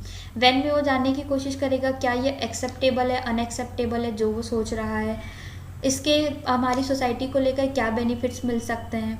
फिर वो देखेगा कि इसका जो मेन कॉज है प्रॉब्लम का वो क्या है, वो इसमें पता कर सकता है कि जो उसके एक्शंस है वो किस तरीके से रिएक्ट करेगा तो लोगों पर उसका इम्पैक्ट पड़ेगा। वाई में वो पूछ सकता है कि क्या उसकी जो प्रॉब्लम है या जो पर्टिकुलर चीज़ है वो कोई प्रॉब्लम है या कोई चैलेंज है। वो ये भी पता करने की कोशिश कर सकता है कि ये सिर्फ उससे रेलिवेंट है या दूसरों के लिए भी इम्पॉर्टेंट हो सकता है। वाई में वो और भी चीज़ें जानने की कोशिश करेगा, जैसे ये क्या सही है, गलत है, इज़ इट करेक्ट और वर्स्ट। वो पता करने की कोशिश करेगा कि क्या पीपल जो है उसके इस स्टेटमेंट से इन्फ्लुएंस्ड होंगे। हाउ में वो पता करने का कोशिश कर सकता है कि क्या ये सिमिलर है किसी भी चीज़ से, और अलग अलग चीज़ों को वो इम्प्लीमेंट करने की कोशिश करेगा हाउ में। ऑल्सो वो ट्रुथ जो है, अगर उसको आपने कोई सिचुएशन बताई तो वो जो सही सत्य है उसको खोज करेगा, उसकी खोज करेगा। और वो ये देखना चाहेगा हाउ में कि क्या वो जो अप्रोच उसने निकाली है वो सेफ होगी सबके लिए या सबके लिए सेम हो सकती है। तो ये सारे जो क्वेश्चंस होंगे जो बच्चे के माइंड में किसी भी चीज़ को लेकर आएंगे या किसी टॉपिक को लेकर आएंगे, तो वो उसकी क्रिटिकल थिंकिंग को एनालाइज करेगा, एनालाइज कर रहा होता है, उसकी क्रिटिकल थिंकिंग वहाँ पर यूज़ हो रही होती है। So this are the essential terms जो हम बोल सकते हैं कि टीचिंग लर्निंग में बच्चों के लिए और टीचर्स के लिए इफेक्टिव है। अब हम देखेंगे questions a critical thinker ask. What's happening, क्या हो रहा है। वाई इज़ इट हैपनिंग, ऐसा क्यों हो रहा है। व्हाट डोंट आई सी, क्या मैं नहीं देख रहा हूँ। हाउ डू आई नो, मुझे कैसा पता चलेगा। हु इज़ सेइंग इट, कौन कह रहा है ये। व्हाट एल्स, व्हाट इफ, और क्या हो सकता है, क्या किया जा सकता है। अब हम इसको जो बाजू वाली पिक्चर में दिया हुआ है इसके थ्रू समझेंगे। What is happening, gather the basic information and begin to think of question. बच्चा क्या करेगा, सबसे पहले तो बेसिक इन्फॉर्मेशन को गैदर करेगा और क्वेश्चंस के बारे में सोचना शुरू करेगा। Second is why is it important, अब उसके बारे में सोचेगा। Ask yourself why it's significant and whether or not you agree. अब वो सोचना शुरू करेगा, उसके बाद वो सोचेगा क्या ये सिग्निफिकेंट है और क्या वो चीज़ों से अग्री करता है। उसके बाद व्हाट डोंट आई सी, उसमें वो देखेगा कि क्या ऐसी चीज़ें जो वो देख नहीं पा रहा है। Is there anything important missing, वो अपने एनालाइज की हुई चीज़ों में अपने माइंड में सोचेगा कि क्या ऐसी चीज़ें जो उसने मिस कर दिया, अगर मिस किया है तो वो क्या है। हाउ डू आई नो, उसे कैसे पता चलेगा कि उसने मिस किया है। Ask yourself where the information came from and how it was constructed. अब वो अपने आप से क्वेश्चन करेगा कि वो जो इन्फॉर्मेशन है वो कहाँ से आई और उसे किस तरीके से कंस्ट्रक्ट किया गया है। उसके बाद वो ये भी पता लगाने की कोशिश करेगा हु इज़ सेइंग इट, क्योंकि बच्चों पे जो इन्फ्लुएंस है वो टीचर का भी पड़ता है, सोसाइटी का भी पड़ता है, उसके पेरेंट्स का भी पड़ता है। तो सबसे पहले वो ये देखेगा कि उस पर्टिकुलर प्रॉब्लम को या पर्टिकुलर इन्फॉर्मेशन को कौन बोल रहा है। What the position of the speaker and what is the influence then. जैसे हमने बोला कि टीचर का भी इन्फ्लुएंस पड़ता है, पेरेंट्स का भी पड़ता है, सोसाइटी में दूसरे अदर मेंबर्स का भी पड़ता है। तो वो पहले ये देखेगा कि जो स्पीकर है वो उसके लिए रेलिवेंट है, क्या वो इन्फ्लुएंस करेगा उनको, नहीं करेगा। उसके बाद what else, what if, what other ideas exist and are there other possibilities. अब वो उसके बारे में सोचेगा कि क्या और भी आइडियाज़ है जो एग्जिस्ट करते हैं, ऑल्सो क्या और पॉसिबिलिटीज़ है जिसके थ्रू वो चीज़ों को समझ सकता है या वो चीज़ों को बना सकता है। तो हमने देखा कि क्या ऐसे क्वेश्चंस हैं और किस बेसिस पर जो क्रिटिकल थिंकर्स हैं वो सोचते हैं और किस तरीके से स्टेप बाय स्टेप वो लोग चीज़ों को ऑर्गेनाइज करते हैं या समझने का ट्राई करते हैं। इम्पॉर्टेंट पॉइंट है, टीचर को सेंटर में नहीं रहना है सोशल साइंस पढ़ाते वक्त, वो एज अ गाइड बन के ही बच्चों को हेल्प करेगा।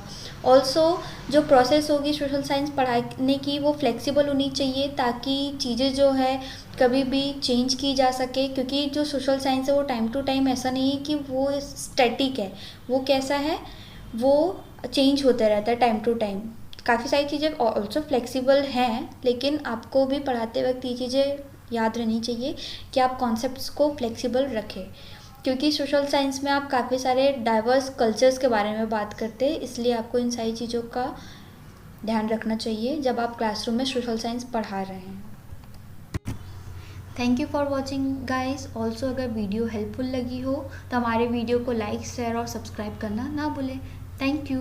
और ऑल्सो आपको अगर कोई भी प्रॉब्लम हो तो आप हमें कमेंट में पूछ सकते हैं। Thank you.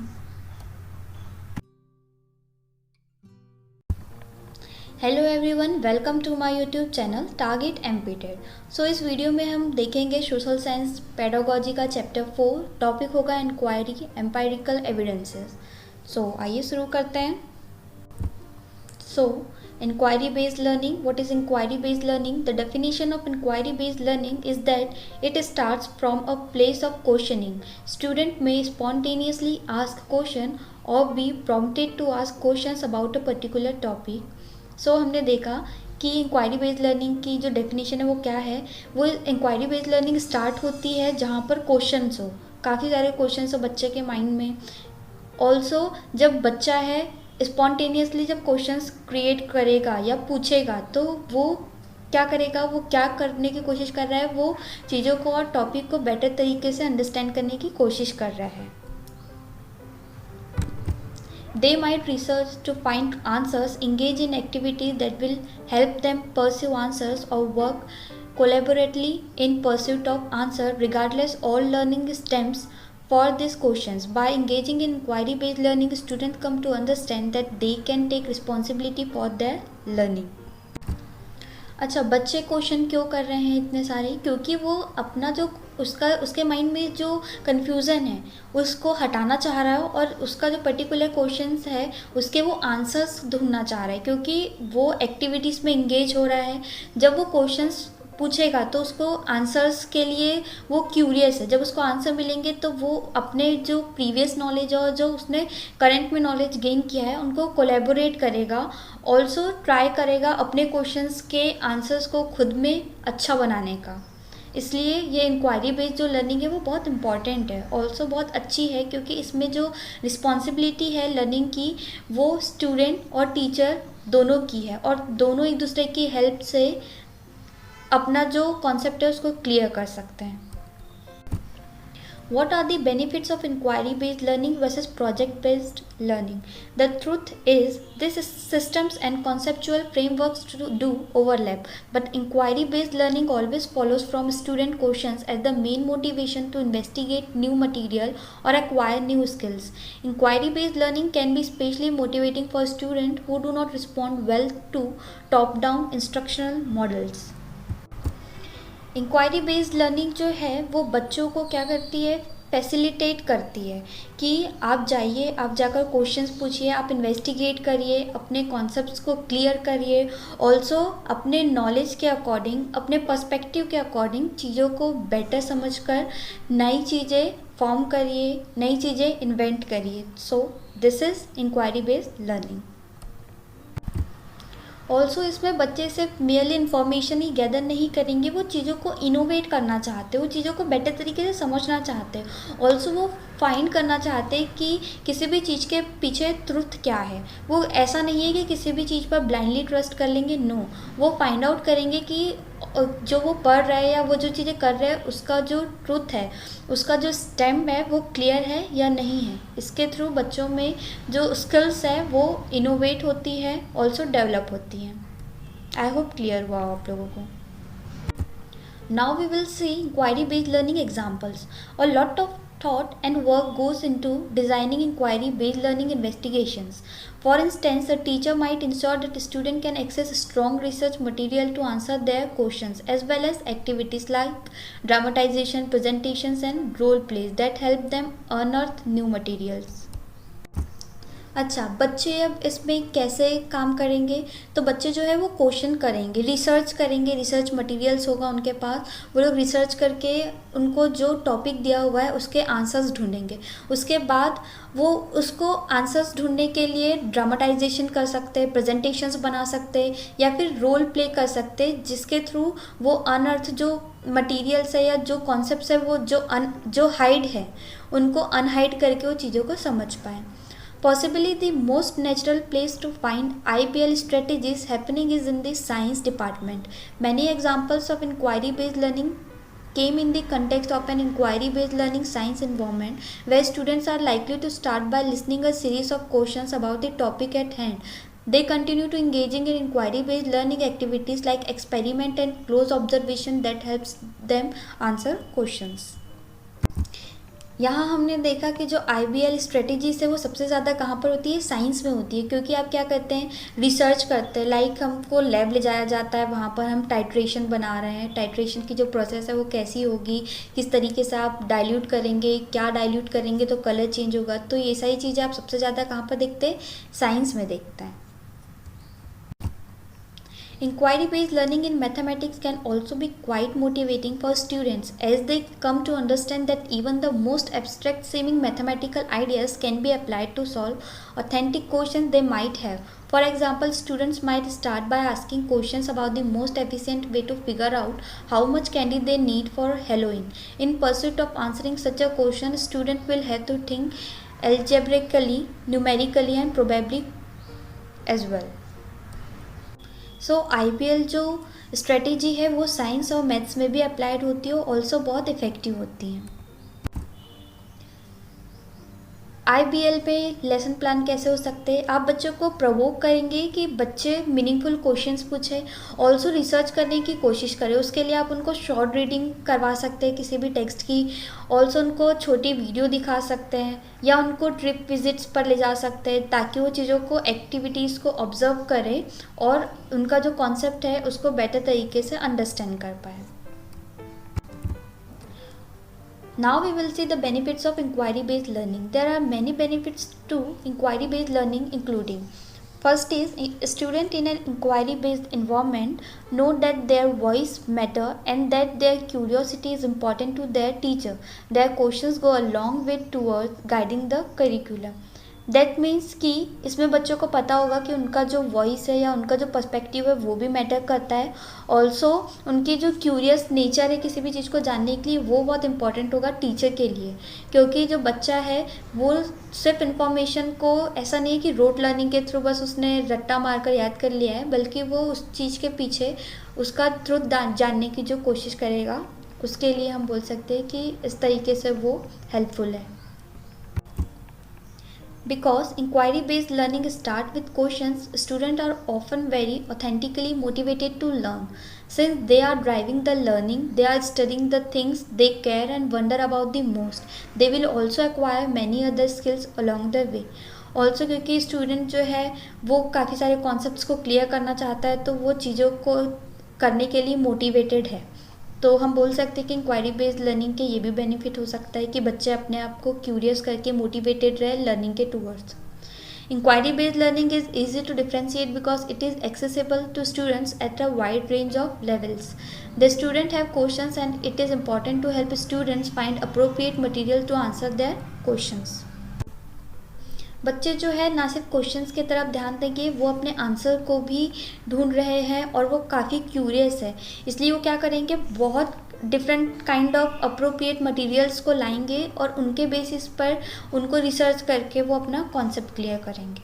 An inquiry-based classroom environment is also very inclusive because everyone is able to access learning through the questions they are asking. Classroom inquiry based learning जो है बहुत इंपॉर्टेंट है, क्योंकि इससे पता चलता है कि टीचर और स्टूडेंट जो है प्रॉपर काइंड ऑफ एनर्जी लगा रहे हैं, दोनों क्यूरियस है, टीचर अपनी इन्फॉर्मेशन को देने के लिए और स्टूडेंट उस चीज़ को ऑब्जर्व करने के लिए. तो this are the benefits of inquiry based learning. Now we will talk about key components of inquiry process. First is review prior knowledge. Teacher जो है अगर किसी भी कॉन्सेप्ट को पढ़ा रहा है तो सबसे पहले उसको ये जज कर लेना चाहिए कि बच्चों के माइंड में जो टॉपिक वो पढ़ाने जा रहा है उससे रिलेटेड कोई प्रायर नॉलेज है, क्या वो कितनी समझ है उसके अंदर उस चीज़ को लेकर. Second is provide background information. Teacher को बैकग्राउंड इन्फॉर्मेशन देनी चाहिए ताकि बच्चे ऐसा ना हो कि डायरेक्ट सीखना स्टार्ट कर दिया या पढ़ना स्टार्ट कर दिया. अगर आप उनको बैकग्राउंड इन्फॉर्मेशन देंगे तो वो चीज़ों को समझ पाएंगे कि उसकी स्टार्टिंग कहाँ से हो, जो कि हेल्पफुल होगा उनके आंसर्स के लिए, उनके कॉन्सेप्ट्स क्लियरेंस के लिए. Third is establish a general inquiry. आप एक काइंड ऑफ जनरल इंक्वायरी या एक टॉपिक दे सकते हैं बच्चों को. फॉर एग्जांपल उसके लिए उनको बोल सकते हैं कि आप अब ढूंढिए या रिसर्च करिए कि इसके आसपास या इसके अराउंड आप कितने टाइप की चीज़ों को ज्वाइन कर सकते हैं, किस बेसिस पर आप उन चीज़ों को पढ़ना चाहेंगे. तो दिस आर दी मेजर की कंपोनेंट्स ऑफ इंक्वायरी प्रोसेस. अब हम देखेंगे स्ट्रक्चर ऑफ इंक्वायरी. उसमें क्या स्ट्रक्चर होता है. तो first is presentation of problem. सबसे पहले जो टीचर है वो प्रेजेंट करेगा कि क्या प्रॉब्लम है. उसके बाद इंक्वायरी एंड इन्वेस्टिगेशन. तो बच्चे क्या करेंगे, इंक्वायरी करेंगे, इन्वेस्टिगेट करेंगे और उसका प्रॉब्लम को सॉल्यूशन ढूंढने की कोशिश करेंगे. Third is organisation of information. फिर वो देखेंगे कि ये जो इन्फॉर्मेशन जो टीचर ने उसको दी है ये वो जहाँ से गैदर कर रहे हैं उसका ऑर्गेनाइज, मतलब वो किस तरीके से स्टेप बाय स्टेप उसको ऑर्गेनाइज कर सकते हैं. Fourth is inquiry process analysis. उसके बाद वो जो प्रोसेस है या जो उन्होंने इन्फॉर्मेशन गैदर की है जिसको उन्होंने राइट किया है उसको वो एनालाइज करेंगे कि क्या प्रोसेस है, किस बेसिस पे टर्म वाइज उसको वो लोग कलेक्ट करके क्लियर कर पाएंगे. उसके बाद वो इवेल्युएट ऑफ प्रोसेस, मतलब वो इवेल्युएशन करेंगे अपने प्रोसेस का कि उन लोगों ने जो प्रोसेस की है या जिस बेसिस पे स्टेप बाय स्टेप उन्होंने इन्वेस्टिगेट किया है क्या वो सही है या नहीं है, क्या वो अपने एम तक पहुँचे हैं, ऑब्जेक्टिव तक या नहीं पहुँचे. तो this are the structure of inquiry. Exploration और रिसर्च. अब हम कुछ जो मेजर अपने ऑथर्स बोल सकते हैं उनके अब हम क्या देखेंगे, मेजर डेफिनेशंस देखेंगे. इस डेफिनेशंस को आप याद रखिएगा, ऑल्सो नोट कर लीजिएगा, क्योंकि एग्ज़ाम्स में डायरेक्ट ये डेफिनेशन आ सकती है और पूछ सकता है कि ये किसने दी है. So exploration method was first discovered by Henry Edward Armstrong. तो ये जो रिसर्च मेथड है ये सबसे पहले एक्सप्लोर किसने की थी, हेनरी एडवर्ड आर्मस्ट्रॉन्ग ने की थी. हर्बर्ट स्पेंसर का स्टेटमेंट दिया हुआ है, children should be taught as much as possible and encourage them to research for knowledge and confirmation. उनका कहना था कि चिल्ड्रंस को जो है उनको बताना चाहिए सबसे पहले, और उनको पॉसिबल जितना तरीके से वो उस चीज़ को किसी भी प्रॉब्लम को इन्वेस्टिगेट कर सकते हैं उनको इंकरेज करना चाहिए, क्योंकि उससे क्या होगा, जब वो रिसर्च करेंगे तो उनका नॉलेज बढ़ेगा और कन्फर्मेशन जो है उनका किसी भी चीज़ को लेकर कन्फर्मेशन वो अच्छे से हो जाएगा. जेमेट ड्रॉवर की हम देख लेते हैं. In any process or of sequencing is the only way to research for knowledge and confirmation. इनका कहना था कि जो किसी भी नॉलेज को अगर आप गैदर कर रहे हैं तो उसका पर्टिकुलर सीक्वेंस होना बहुत ज़रूरी है, तभी आप नॉलेज के जो कॉन्सेप्ट है उसको समझ पाएंगे और सही तरीके से एंड तक पहुंच पाएंगे. रेडमैन एंड मैरो की देख लेते हैं. To acquire new knowledge in sequence is research. इनका भी यही कहना था कि न्यू नॉलेज को अगर आप सीक्वेंस में रिसर्च करते हैं तो वो बहुत अच्छा होगा आपके नॉलेज के लिए. Now meaning of inquiry is seeking knowledge, information or truth, though questioning. All the people carry on with this process throughout their life, even if you might find it not very much reflecting. For example, infants use inquiry to build their sense of the world. The babies turn towards voices, put things in their mouths, grasp things, and observe faces that come near. The inquiry process is mainly the gathering of data and information and applying them to senses like smelling, tasting, touching, hearing, and seeing. अगर हम बात करें बच्चों की, infants की, तो हमने देखा है कि जब बच्चे छोटे होते हैं तो उन्हें सारी चीज़ें नहीं पता होती हैं। वो जो भी चीज़ों को देखते हैं उन्हीं को ट्राई करते हैं अडॉप्ट करने की, एसिमिलेट करने की। तो वो क्या करेंगे, बच्चे सबसे पहले अपना वॉइस जो है, सबसे पहले जब अगर उन्होंने दूसरों की आवाज़ सुनी है तो वो कुछ काइंड ऑफ इंफॉर्मेशंस के थ्रू अपनी वॉइस निकालने की कोशिश करेंगे।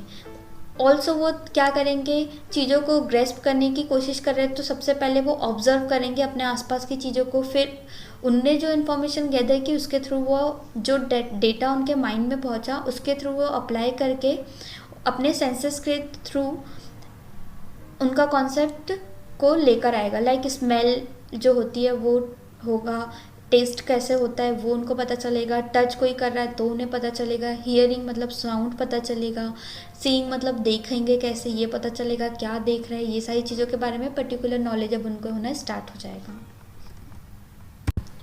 सो here we will see 5 elements of inquiry based learning.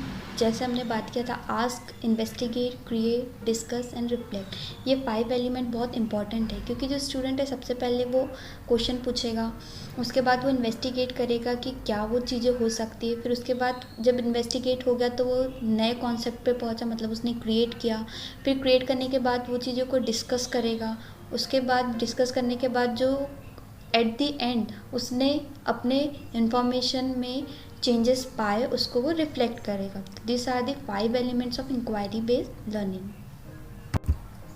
According to the National Academy of Sciences, 1995, when students learn through inquiry, they questions, investigate, use evidences to describe, explain and predict, connect evidence to knowledge and share findings.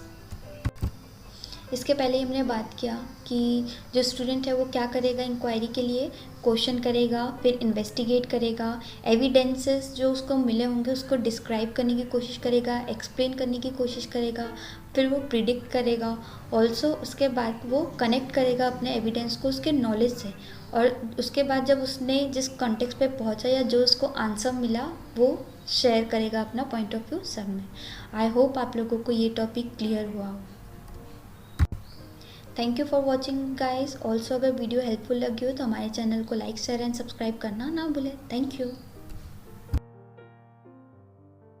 Hello everyone, welcome to my YouTube channel target MPTET. So इस video में हम बात करेंगे social science chapter 5। जैसे कि हम सब जानते हैं कि हम सोशल साइंस पेडागोजी के चैप्टर वाइज समरी देखते आ रहे हैं और आज का टॉपिक होगा problems of teaching social science.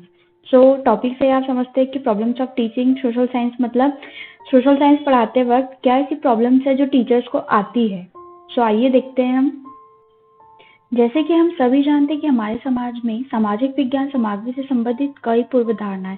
Obviously हम देखते हैं कि हमारा जो सोशल एटमॉस्फेयर है या हमारे जो आसपास के लोग हैं या हमारे खुद के माइंड में सोशल साइंस को लेकर कुछ कॉन्सेप्ट्स है जो बैठे हुए हैं। सामाजिक अध्ययन को समाज द्वारा गैर वैज्ञानिक, गैर उपयोगिता, अप्रासंगिक और कम प्रसिद्ध विषय के रूप में स्वीकार किया जा सकता है। ऐसा माना जाता है कि इसकी सामग्री मूल रूप से इतिहास में बहुत विस्तारित है, इसमें करियर विकल्प बहुत सीमित है। इसलिए हम कह सकते हैं कि सामाजिक विज्ञान शिक्षण और अधिगम इसके विषय या सामग्रियों से संबंधित विभिन्न धारणाओं के कारण बहुत प्रभावित होता है। Problem of teaching social science. हम इसमें देखेंगे कि सोशल साइंस पढ़ाते वक्त टीचर्स को क्या ऐसी प्रॉब्लम्स है जिनका सामना करना पड़ता है, ऑल्सो क्या पॉसिबल सॉल्यूशंस हो सकते हैं। While all curriculum areas share some of the same issues and concerns, individual curriculum areas seem to also have concerns specific to them and their courses. This list look at the top 10 concerns for social studies teachers. अब हम देखेंगे top ऐसे 10 concerns जो social studies में teachers को face करने पड़ते हैं। Or the problem regarding the teaching of social science has many prejudices around it. This prejudices degraded the teaching learning process of social science as it leads to the lack of interest about the subject in learners and teachers. अब हम बात करेंगे कि कौन सी ऐसी problems है जो social science में टीचिंग करते वक्त आपको ध्यान रखनी चाहिए, क्योंकि इससे पहले हमने देखा कि किस टाइप की पूर्व धारणाएं हैं जिनके वजह से सोशल साइंस को पढ़ाते वक्त हमें दिक्कतों का सामना करना पड़ता है, और वो सारी चीजें लैक ऑफ इंटरेस्ट क्रिएट करता है सब्जेक्ट के टूवर्ड्स बच्चों और टीचर्स दोनों में। तो इसमें हम कह सकते हैं कि हर सब्जेक्ट का अपना एक करिकुलम है और हर सब्जेक्ट में पढ़ाते वक्त अपनी कुछ डिफिकल्टीज हैं जो हर कोर्सेज के अकॉर्डिंग आती हैं। ऑल्सो इस वीडियो में हम बात करेंगे टॉप ऐसे 10 कंसर्न्स जो कि सोशल स्टडीज में टीचर के लिए प्रॉब्लम क्रिएट करता है। ऑल्सो जो सोशल साइंस है उसमें सबसे ज़्यादा जो मेजर प्रॉब्लम है वो ये है कि लोगों की जो पूर्व धारणाएं हैं, लोगों ने जो प्री कॉन्सेप्ट आइडियाज है सोशल साइंस को लेकर कि इसका कोई यूज़ नहीं है, डेली लाइफ से रेलिवेंस नहीं है, तो ये सारी चीज़ें क्या करती है बच्चों के माइंड में और टीचर्स के माइंड में लैक ऑफ इंटरेस्ट क्रिएट करती है। बच्चों को इंटरेस्ट नहीं आता उस सब्जेक्ट के टूवर्ड्स। तो उससे क्या होता है, थोड़ी प्रॉब्लम होती है बच्चों के लिए भी और टीचर्स के लिए भी। First is breadth versus depth. Social studies standards are often written so that it is virtually impossible to cover all the required material in the school year. For example, in world history, the national standard requires such breadth of material that it is impossible to do more than just touch on each topic. हम सब जानते हैं कि जो social science है, जो history है, वो उसमें उसका जो सिलेबस है या उसके अंदर जो चीज़ें हैं वो इतनी ज़्यादा वास्ट है कि आप बच्चों को हर एक चीज़ उतने डीप में जाकर नहीं पढ़ा सकते हैं, क्योंकि बच्चों को सिर्फ हमको 1 ईयर में एक स्टैंडर्ड को पढ़ाने मिलता है और उनकी एग्जाम्स आ जाती है। तो हम क्या करते हैं, बस सारे टॉपिक्स को ऊपर ऊपर से जो टेक्स्ट बुक में दिया हुआ है हम मेनली उसी को पढ़ाते हैं ताकि बच्चा सिर्फ अपने एग्जाम के लिए प्रिपेयर कर पाए, क्योंकि हर एक चीज़ आप उसको नहीं समझा सकते। तो ये एक मेजर इशू है सोशल साइंस को पढ़ाते वक्त। Second, dealing with controversial topics. Many social studies courses deal with sensitive and at times controversial issues. For example, in world history, teachers are required to teach about religion. In this instances, it is important for the teacher to maintain control of the situation. Dealing with controversial topics, that means जैसे हमने schools में देखा या हमने आसपास अपने देखा है कि कई बार हम ऐसे कंट्रोवर्शियल टॉपिक्स के बारे में बच्चों से बात कर जाते हैं जो उनको उनके समझ के बाहर होता है। फॉर एग्जाम्पल, हम एक क्लास में काफी अलग अलग बच्चों को देखते हैं। हर बच्चा अलग अलग कम्युनिटी से, अलग अलग कास्ट से बिलोंग करता है। तो हमको ये सारी चीज़ों का भी ध्यान रखना चाहिए अगर हम रिलीजन के बारे में बच्चों को पढ़ा रहे हैं, कि हम ऐसी चीज़ों को ना बोले जिनसे बच्चों का जो सेंटिमेंट है वो हर्ट हो। और हमको क्योंकि मेंटेन करना है क्लास को, तो इन चीज़ों का अगर आप ध्यान नहीं रखेंगे तो आपको कंट्रोवर्ल टॉपिक्स के बारे में बात करते वक्त काफ़ी सारी दिक्कतें आएंगी।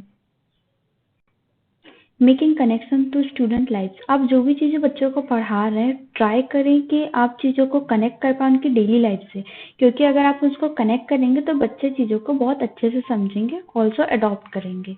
While some social studies courses like economics and Indian government lend themselves well to making connection to students and their lives, others do not. It can be tough to connect what was going on in ancient China to a 14-year-old's daily life. Social studies teachers have to work very hard to make these topics interesting.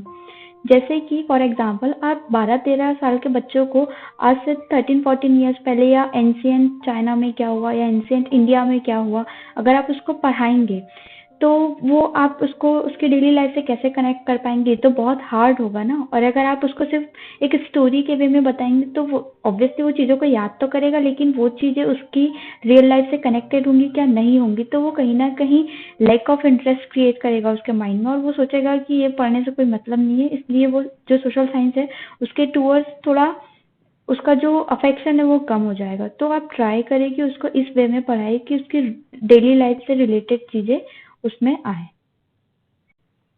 Need to vary instruction. It can be very easy for social studies teacher to stick to one method of instruction. There is a tendency to give a great deal of lectures. It can be very tough to cover the depth of material without relying on lectures and whole group discussions. Of course, there are some teachers who go to the other extreme and have mainly project and role playing experiences. The key is to balance the activities. इससे आप क्या समझते हैं, जब आप social science पढ़ा रहे हैं तो आपको ये ध्यान रखना है कि सोशल साइंस में आप बहुत सारे डाइवर्स कल्चर, डाइवर्स चीज़ों के बारे में पढ़ा रहे हैं, तो आप किसी भी एक मीन्स ऑफ इंस्ट्रक्शन पर स्टिक ना रहें। आपको अलग अलग चीज़ें, अलग अलग वे अप्रोचेस ट्राई करनी चाहिए बच्चों को पढ़ाने का, ताकि वो चीज़ों को अच्छे से समझ पाए। लाइक आप प्रोजेक्ट्स बनाना स्टार्ट उनको दे सकते हैं, प्रोजेक्ट बनाना सिखा सकते हैं, अपने एक्सपीरियंसेस के थ्रू चीज़ें सिखा सकते हैं, रोल प्लेइंग उनको दे सकते हैं, क्योंकि आपको क्या करना है, आपको बैलेंस करना है एक्टिविटीज़ और उसके थ्रू बच्चों को पढ़ाना है। 6. too much reliance on textbook. Some social studies teachers rely too much on their textbook in class. Unfortunately, there are dicto masters out there who basically assign the student to read from their text and then answer a particular number of questions. कई बार क्या होता है, जो social science teacher होता है वो एकदम text book पे ही रिलाई कर जाता है, उसके लिए जो सारा मीन्स ऑफ इंफॉर्मेशन है वो क्या हो जाता है, सिर्फ टेक्स्ट बुक हो जाती है।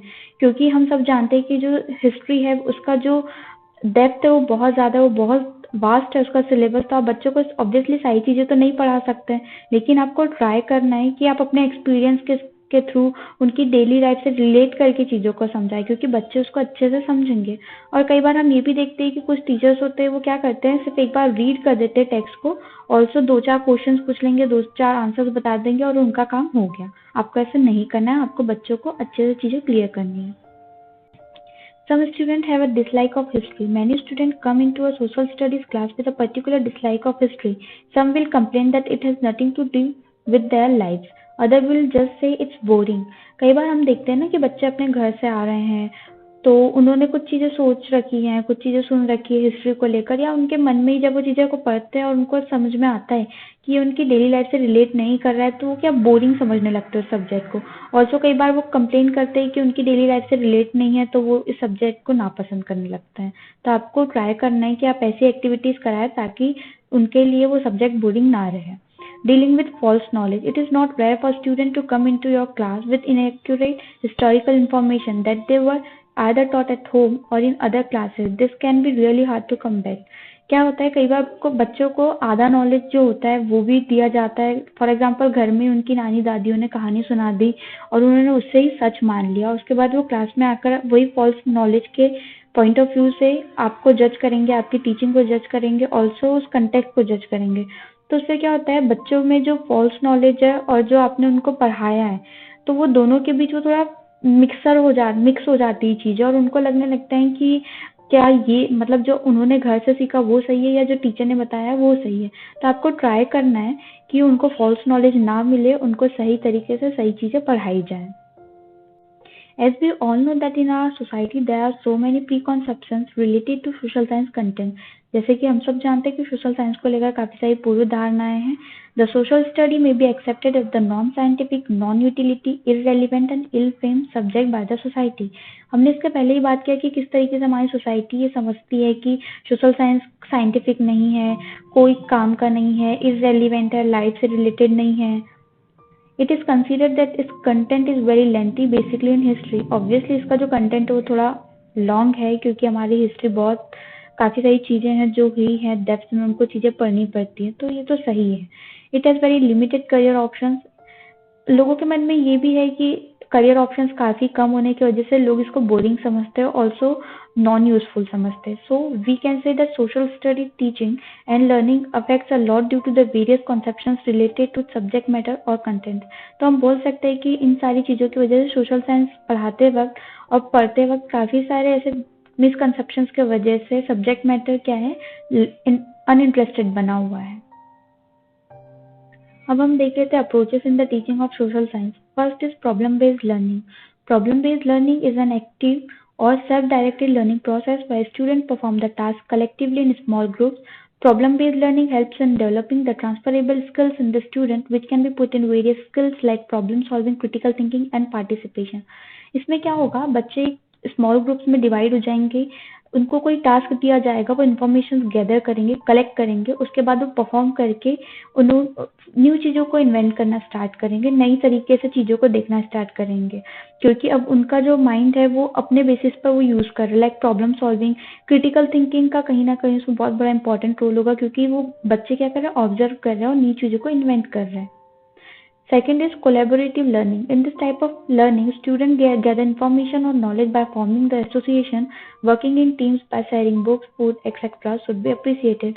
इसमें क्या होगा, बच्चे एक दूसरे का सपोर्ट के थ्रू चीज़ों को पढ़ेंगे, लाइक अपनी बुक्स शेयर करेंगे, फूड शेयर करेंगे, टीम्स के साथ वर्क करना स्टार्ट करेंगे। तो इससे क्या होगा, बच्चों के बीच बिलोंगिंगनेस आएगा, ब्रदरहुड की जो फीलिंग है वो आएगी, और बच्चे एक दूसरे के थ्रू, पीयर्स के थ्रू ही इंफॉर्मेशन को गैदर करके चीज़ें सीखेंगे।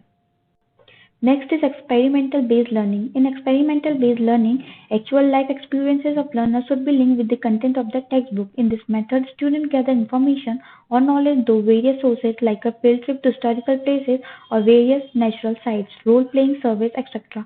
इसमें क्या होगा, बच्चे जो है वो एक्चुअल लाइफ से और उनके एक्सपीरियंस के थ्रू चीज़ों को कनेक्ट करेंगे अपने टेक्स्ट बुक से, कि उन्होंने टेक्स्ट बुक में क्या चीज़ें पढ़ी और उनकी रियल लाइफ में क्या चीज़ें देख रहे हैं। इस मेथड के थ्रू बच्चे क्या करेंगे, गैदर करेंगे इन्फॉर्मेशन को, नॉलेज ढूंढना चाहेंगे।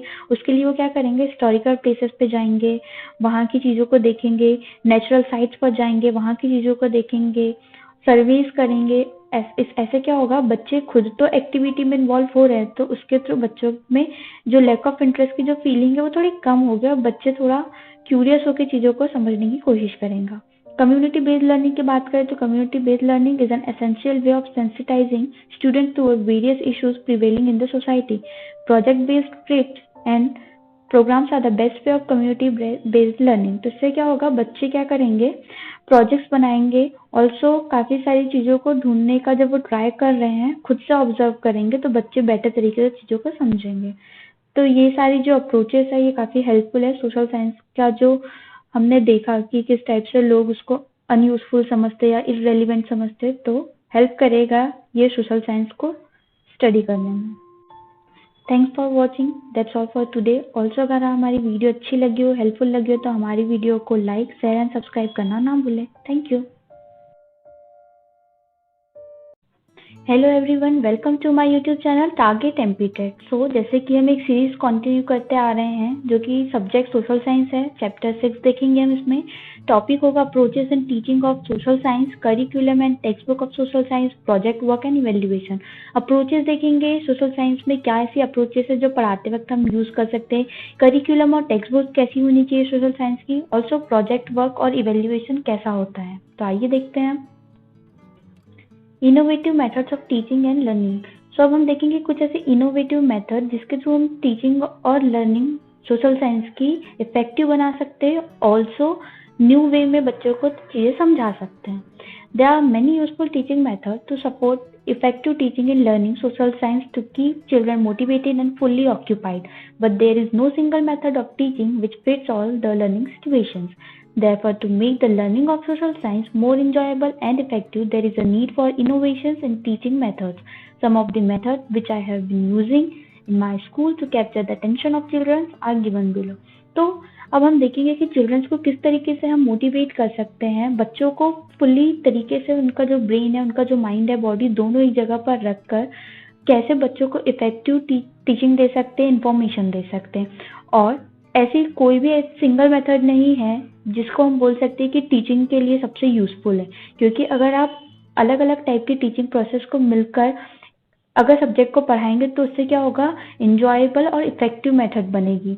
ऑल्सो उससे क्या होगा, इनोवेशंस होंगे टीचिंग मेथड्स में। तो आइए देखते हैं हम क्या है वो methods. First method is activity based learning. This method is based on doing some hands-on experiment and activities. The students become active learners rather than passive recipients of information. The children are provided the opportunity to explore by their own so that the learning becomes joyful and long lasting.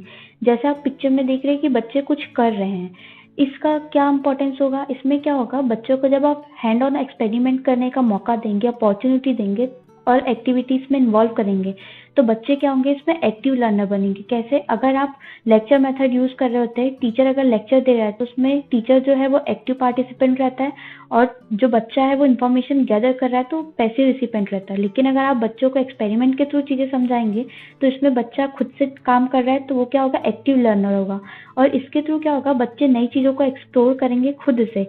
इससे subject के towards और चीज के किसी भी चीज के towards क्या होगा, बच्चों को कॉन्सेप्ट क्लियर होगा, ऑल्सो वो और अच्छे से उस चीज को करना चाहेंगे और लॉन्ग लास्टिंग भी होगा वो कॉन्सेप्ट जो वो बच्चे इसके बाद समझेंगे। Local craft and museum. By visit to museums, students may explore the local surroundings and observe the activities of artisan communities engaged in different crafts using social skills and materials.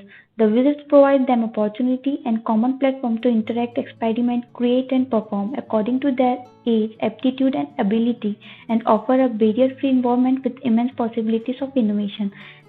आप pictures में देख सकते हैं कि किस तरीके से बच्चों की भीड़ है, ऑल्सो एक टीचर बीच में खड़ा है और वो किस तरीके से बच्चे चीज़ों को ऑब्जर्व कर रहे हैं।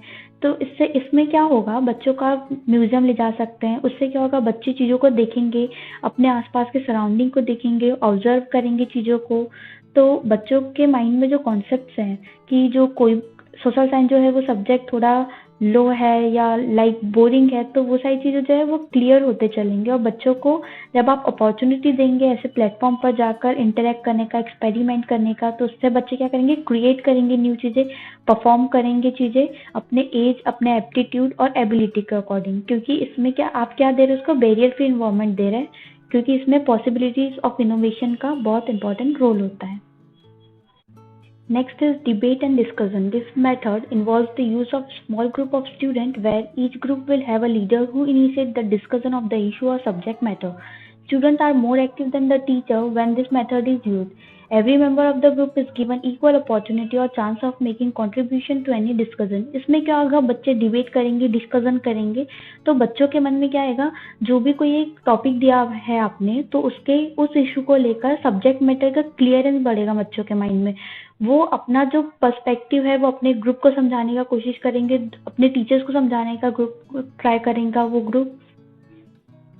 Dramatization method. This is one of the most effective method of stimulating the student in what they learn. It is a natural way by which students express freely their understanding of the life around them. The method allows for a great deal of involvement and participation by the student physically, emotionally, and mentally. The students who are less active in academic work can also be engaged in this activity. This will provide them the opportunity to create a sense of belonging. इसमें क्या होगा, आप बच्चों को divide कर देंगे, बच्चे dramatisation के थ्रू चीज़ों को करके दिखाएंगे। तो इसमें क्या होगा, आप स्कूल में बैठे हुए हैं या क्लास में बैठे हुए हैं, तो आप देखते होंगे कि काफ़ी सारे ऐसे लर्नर्स होते हैं जो कि अनइंटरेस्टेड रहते हैं पढ़ाई में, या उन लोगों को उतना ज़्यादा इंजॉय नहीं आता है, या उन लोगों को उतना जॉयस नहीं लगती चीज़ें, तो वो बोरिंग समझने लगते हैं चीज़ों को और वो लोगों का ध्यान नहीं रहता। जब आप बच्चों को ड्रामेटाइजेशन मेथड में इन्वॉल्व करेंगे तो बच्चा क्या होगा, ना सिर्फ फिजिकली तरीके से इन्वॉल्व होगा, इमोशनली और मेंटली तरीके से भी वो इन्वॉल्व होगा, और ऑल्सो उसका जो क्लियरेंस है वो भी बढ़ेगा, और उसमें अपॉर्चुनिटी तो दी है आपने, तो उससे क्या होगा, सेंस ऑफ बिलोंगिंगनेस उसमें उनमें आएगी। Computer-aided learning (CAL). In this method, specially designed software applications are used to learn a subject. This creates an environment where learning and assessment is fun and the opportunity to learn is equitable among the rural and urban children. The main objective of this program is to attract the children, retain them in the schools, and to improve the quality of the education through animated multimedia-based educational content.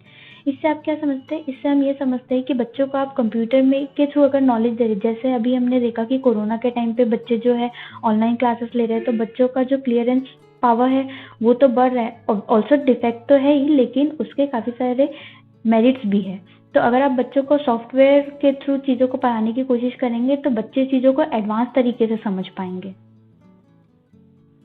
Next is social science lab. Well-occupied social science lab not only helps in creating and maintaining a much-needed congenial atmosphere for effective learning, it provides a workroom for the student teachers because activity and the practical solution of problem characterize every unit or topic. The permanent display of important maps and globes, pictures and charts, and constant reference to them by teaching is sure to make the teaching of social studies effective, lively, and interesting. इसमें क्या होगा, जब आप बच्चों को social science lab में लेकर जाएंगे और बच्चे चीज़ों को रिलेट करेंगे, ऑल्सो वो जो यूनिट्स में उन्होंने पढ़ा या बुक में उन्होंने पढ़ा है, अगर वो अपने सामने उन इमेजेस को देखेंगे तो बच्चे क्या होगा, चीज़ों का अच्छे से समझेंगे, लाइक मैप्स एंड ग्लोब्स के थ्रू वो चीज़ों को समझेंगे, पिक्चर्स के थ्रू, चार्ट्स के through.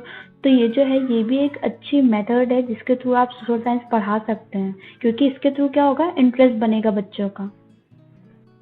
Summary and conclusion. There are many teaching methods and resources available to teach social science subjects. There is a need to select appropriate method to achieve the desired objectives. The resources can be determined by what is available and relevant to the student's age, ability, and interest.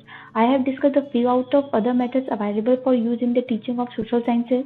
The methods discussed are not exhaustive. It is also obvious that no single method of learning can adequately fit all learning situations. However, it should be noted that there is no best method of teaching social science, but combination of the other methods would definitely help in achieving the desired instructional objectivities.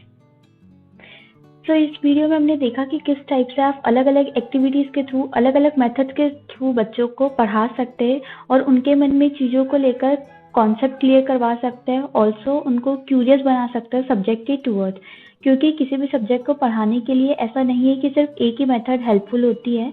Also अगर हम social science की बात करें तो social science में आप diverse चीज़ों के बारे में बच्चों को पढ़ा रहे हैं, इसलिए आप यूज़फुल होगा कि अगर आप सारे मेथड्स को यूज़ करके एक्टिविटीज़ के थ्रू बच्चों को पढ़ाने की कोशिश करें। आई होप आप लोगों को चीज़ें क्लियर हुई हो। So this all are the teaching methods. Here we complete chapter 6 part 1. Thank you for watching guys. Also अगर वीडियो हेल्पफुल लगी हो तो हमारे चैनल को लाइक, शेयर एंड सब्सक्राइब करना ना भूलें। Thank you. Hello everyone, welcome to my YouTube channel target MPTET. So हम सब्जेक्ट सोशल साइंस की पेडागोजी देख रहे हैं। आज हम देखेंगे चैप्टर 7। टॉपिक होगा project work and evaluation. Topic से ही आप समझ सकते हैं कि प्रोजेक्ट वर्क और इवेल्युएशन का सोशल साइंस में क्या इंपॉर्टेंस है, इसे हम देखेंगे। ऑल्सो इस वीडियो के साथ हमारी जो पेडागोजी का सीरीज चल रही थी, आज वो एंड होने वाली है। सो बने रहिए हमारे साथ। Curriculum and textbook of social science. Criteria for a good social science textbook. First is textbook should help in achieving the purpose of learning social science. Social science पढ़ाने का जो अपना पर्पज है कि आप सोशल साइंस को किस basis पे पढ़ा रहे हैं, क्यों पढ़ाना चाह रहे हैं, अगर टेक्स्ट बुक उस पर्पज को अचीव करती है तभी वो टेक्स्ट बुक जो है वो अच्छी बुक कहलाएगी। It should be child centred, बच्चों के अकॉर्डिंग होनी चाहिए। It should contain fluent narration, जो नरेशन हो वो बहुत फ्लुएंट हो ताकि बच्चे चीज़ों को अच्छे से समझ पाए। Text book should have a clear and self explanatory arrangement. Also text book के अंदर कुछ ऐसे इमेजेस होने चाहिए, कुछ ऐसे सेल्फ एक्सप्लेनेटरी बॉक्सेस होने चाहिए, टिप्स होने चाहिए कि बच्चे उनको देखकर क्लियरली खुद से समझ पाए। It should open up various Avenue of thought and study. जो टेक्स्ट बुक है वो क्या करती है, बच्चे को क्यूरियस बनाती है। ऑल्सो टेक्स्ट बुक को पढ़ने के बाद आपके माइंड में काफ़ी सारे थॉट्स आते हैं, स्टडी के रिलेटेड चीज़ें आती हैं, तो अच्छी टेक्स्ट बुक तभी होगी। The language of the textbook should be suitable for the reading age of the people. जैसे कि हमने अभी बात किया कि रीडिंग एज मतलब जो बच्चा है उसकी एज के अकॉर्डिंग बुक होनी चाहिए। ऐसा ना हो कि बच्चों को बहुत डिफिकल्टीज आए बुक पढ़ने में। It should be well illustrated. Well illustrated मतलब बहुत अच्छे से ऑर्गेनाइज होनी चाहिए। 8. It should be simple, interesting and attractive enough to take the form of a self-study material. Also जो बुक है वो सिंपल होनी चाहिए, लैंग्वेजेस में इंटरेस्टिंग होनी चाहिए ताकि बच्चे उसको पढ़ने के लिए क्यूरियस रहे। ऑल्सो अट्रैक्टिव होनी चाहिए ताकि वो बुक जो है वो बच्चों को अट्रैक्ट करे पढ़ने के टूवर्ड्स। जैसे हम उसमें पिक्चर्स डाल सकते हैं, काफ़ी कलरफुल्स, ऑल्सो मैप रह सकता है, ग्लोब रह सकता है, इस टाइप की चीज़ें बुक में होनी चाहिए। It should B free from indoctrination. Indoctrination का मतलब होता है कि जो बुक है वो इतना इनफ कंटेंट प्रोवाइड कराए कि बच्चों को उस पर भरोसा हो और वो अच्छे से चीज़ों को समझ पाए। It should provide proper and adequate exercises and suggestion for activities at the end of each chapter. Each chapter जो है पढ़ाने के बाद आप क्या देखेंगे कि बुक में ये सारी चीज़ें भी होनी चाहिए कि कुछ एक्सरसाइजेस हो, सजेशंस हो, कुछ एक्टिविटीज हो ताकि बच्चे चीज़ों को करके सीख पाए। It must be up to date, पुरानी नहीं होनी चाहिए, लाइक ओल्ड इंफॉर्मेशन के ऊपर नहीं बनी होनी चाहिए, अप टू डेटेड रहनी चाहिए। A textbook is a specially written book which contains selective and systematic knowledge regarding the curriculum material prescribed. Every care is taken to maintain coherence and sequence in the presentation of information and learning activities. It is made simple to the degree that suit the intended learner. That means कि जो book हो obviously वो तो written form में है और उसके अंदर क्या रहेगा, सिलेक्टिव कंटेंट रहेगा, सिलेक्टिव नॉलेज और सिस्टेमेटिक नॉलेज रहेगा, क्योंकि ये जो टेक्स्ट बुक है वो हम करिकुलम के अकॉर्डिंग जो सिलेबस है उसके अंदर रहकर पढ़ रहे हैं। ऑल्सो इसमें काफ़ी सारी जो मेंटेन करके हमें चलना चाहिए वो होगा कि कोहिरेंस और सीक्वेंस ऑफ प्रेजेंटेशन, लाइक जो भी इंफॉर्मेशन टीचर टेक्स्ट बुक के थ्रू दे रहा है तो वो जो वे ऑफ प्रेजेंटेशन है वो काफ़ी क्लियर होना चाहिए। ऑल्सो बच्चों के अकॉर्डिंग रहना चाहिए ताकि बच्चे बहुत अच्छे से उसको अडॉप्ट कर पाए। ऑल्सो क्योंकि हम सब जानते हैं कि टेक्स्ट बुक का करिकुलम में और स्कूल लाइफ में बहुत ज़्यादा इंपॉर्टेंस होता है, तो ये सारी जो चीज़ें हैं वो एक अच्छी टेक्स्ट बुक में होनी चाहिए। Now we will see purpose of textbook. The following are some major purposes served by textbook. First is to help the teachers. It provides useful guidelines for day-to-day teaching, suggestions for, and serve as a reference book for the teacher, time companion. जैसे कि हम सब जानते हैं कि teachers के लिए जो बुक है वो काफ़ी इंपॉर्टेंट रहती है, क्योंकि वो टीचर को एक यूजफुल गाइडलाइन देता है, डे टू डे उसको क्या पढ़ाना है इस बारे में, ऑल्सो सजेशन प्रोवाइड करता है कि किस बेसिस पे उसे पढ़ाना है। ये एक रेफरेंस बुक भी होती है टीचर्स के लिए। Second is to help the pupil. For pupil, textbook are much accessible guide, reference books and all time companion. Pupils के लिए भी, मतलब स्टूडेंट्स के लिए टेक्स्ट बुक जो है वो काफ़ी अच्छी गाइड बोल सकते हैं हमको, जो कि गाइड किस वे में, मतलब बच्चों को वो एक वे बता रही है कि किस वे में, किस सीक्वेंस में आपको पढ़ना है। रेफरेंस बुक्स की तरह काम कर रहा है, रेफरेंस की तरह काम कर रहा है उनके लिए पढ़ाई में। To give minimum essential knowledge at one place, a textbook can be constant standby of social studies teacher as it gives the minimum knowledge at one place. Also, अगर आपके पास टेक्स्ट बुक है तो आप इधर उधर नहीं भागेंगे, आप अगर उसके बेसिस पे भी पढ़ना स्टार्ट करेंगे तो काफ़ी अच्छा नॉलेज आप गेन कर सकते हैं, क्योंकि मिनिमम नॉलेज जो है वो एक ही जगह पर आपको मिल जाएगी। To help in self-teaching, the efficacy of the textbook lies in making self-teaching a possible proposition though printed materials. Self efficacy मतलब बच्चा खुद से पढ़ सकता है, खुद किसी और पे डिपेंड नहीं भी है तो वो बुक को देखकर अपने आप में पढ़ सकता है। सेल्फ टीचिंग मतलब कि खुद को बता सकता है, और ऑल्सो प्रिंटेड मटेरियल के थ्रू वो अपने आप में नॉलेज गेन कर सकता है बिना किसी की हेल्प के। To provide logical and comprehensive materials, a good textbook provide material in a logical, systematic and comprehensive form.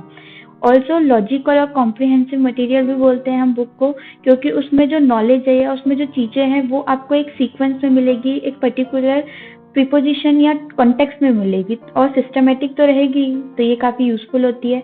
To provide both confirmation and sustenance, textbook can confirm knowledge obtain elsewhere.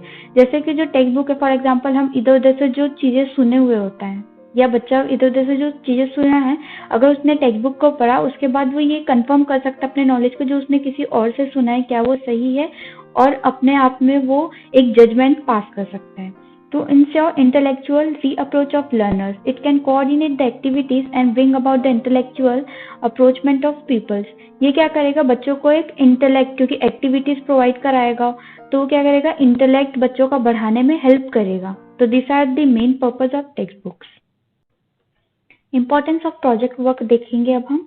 Social science में project work का क्या importance है और क्यों ये इतना important है कि बच्चों को काफ़ी अच्छा ये नॉलेज दे सकता है। Meaning of project work, project work is a sequence of activities that involve a group of student to study, do research, use their experiences, skills, interest and capabilities in performing the given task assigned by the teacher.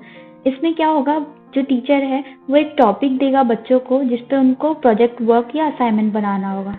इसमें बच्चों को क्यों ये अच्छा है बच्चों के लिए, क्योंकि ये बच्चों को हैंड ऑन एक्टिविटी करने का मौका देता है, लाइक उनको अपॉर्चुनिटी मिल रही है कुछ करने की, तो उसमें क्या करेंगे, बच्चे ग्रुप में भी इन्वॉल्व हो सकते हैं, चीज़ों को जानने के लिए रिसर्च करेंगे, अपने एक्सपीरियंसेस के बेसिस पर वो चीज़ों को कनेक्ट करना चाहेंगे, स्किल्स का यूज़ करेंगे, इंटरेस्ट के अकॉर्डिंग चीज़ों को करेंगे तो बच्चे चीज़ों को बेटर तरीके से समझ पाएंगे।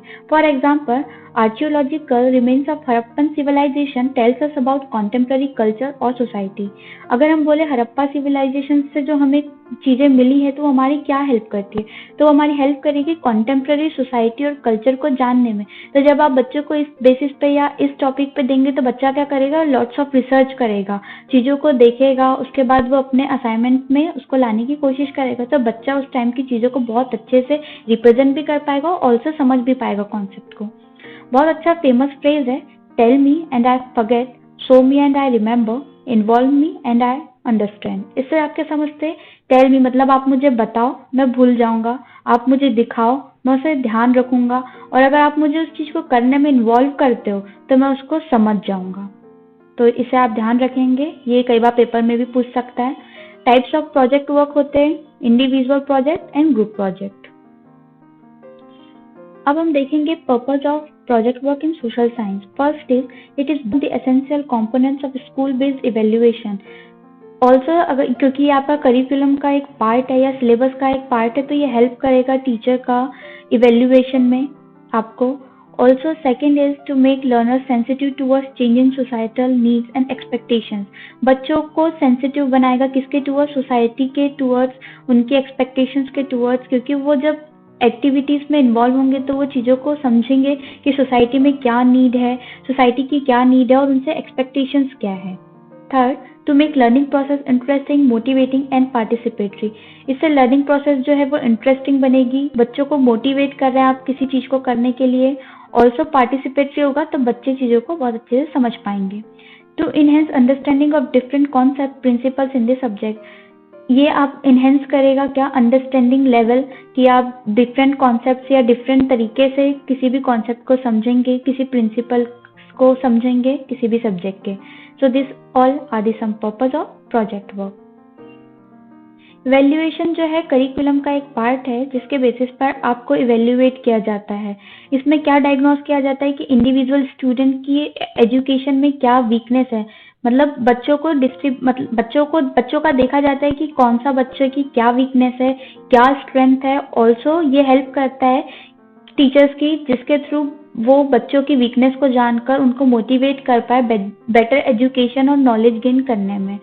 इसमें जो है इवेल्युएशन के अंदर एग्जाम तो आती है, लेकिन अदर एक्टिविटीज भी होती हैं जिनके थ्रू बच्चों को इवेल्युएट किया जाता है। लाइक प्रोजेक्ट वर्क हो सकता है, प्रोग्राम हो सकता है, कोई ऑर्गेनाइजेशन हो सकता है, प्रेजेंटेशन के थ्रू भी हो सकता है। तो ये डिसीजन मेकिंग होता है, डिसीजन लेने में हेल्प करता है टीचर्स के। Continuous and comprehensive evaluation. CCE refers to a system of school-based evaluation of students that covers all aspects of student development. Central Board of Secondary Examination, that is CBSE, quote that CCE helps in improving student performance by identifying their learning difficulties at regular time intervals, right from the beginning of the academic session, and employing suitable remedial measures for enhancing their learning performances. CCE जो है वो help करता है बच्चों को समझने में teachers के लिए। Also with this video, today we completed our series of social science pedagogy. Thanks for watching guys. Also अगर हमारी वीडियो अच्छी लगी हो तो हमारे चैनल को लाइक, शेयर एंड सब्सक्राइब करना ना भूलें। Thank you.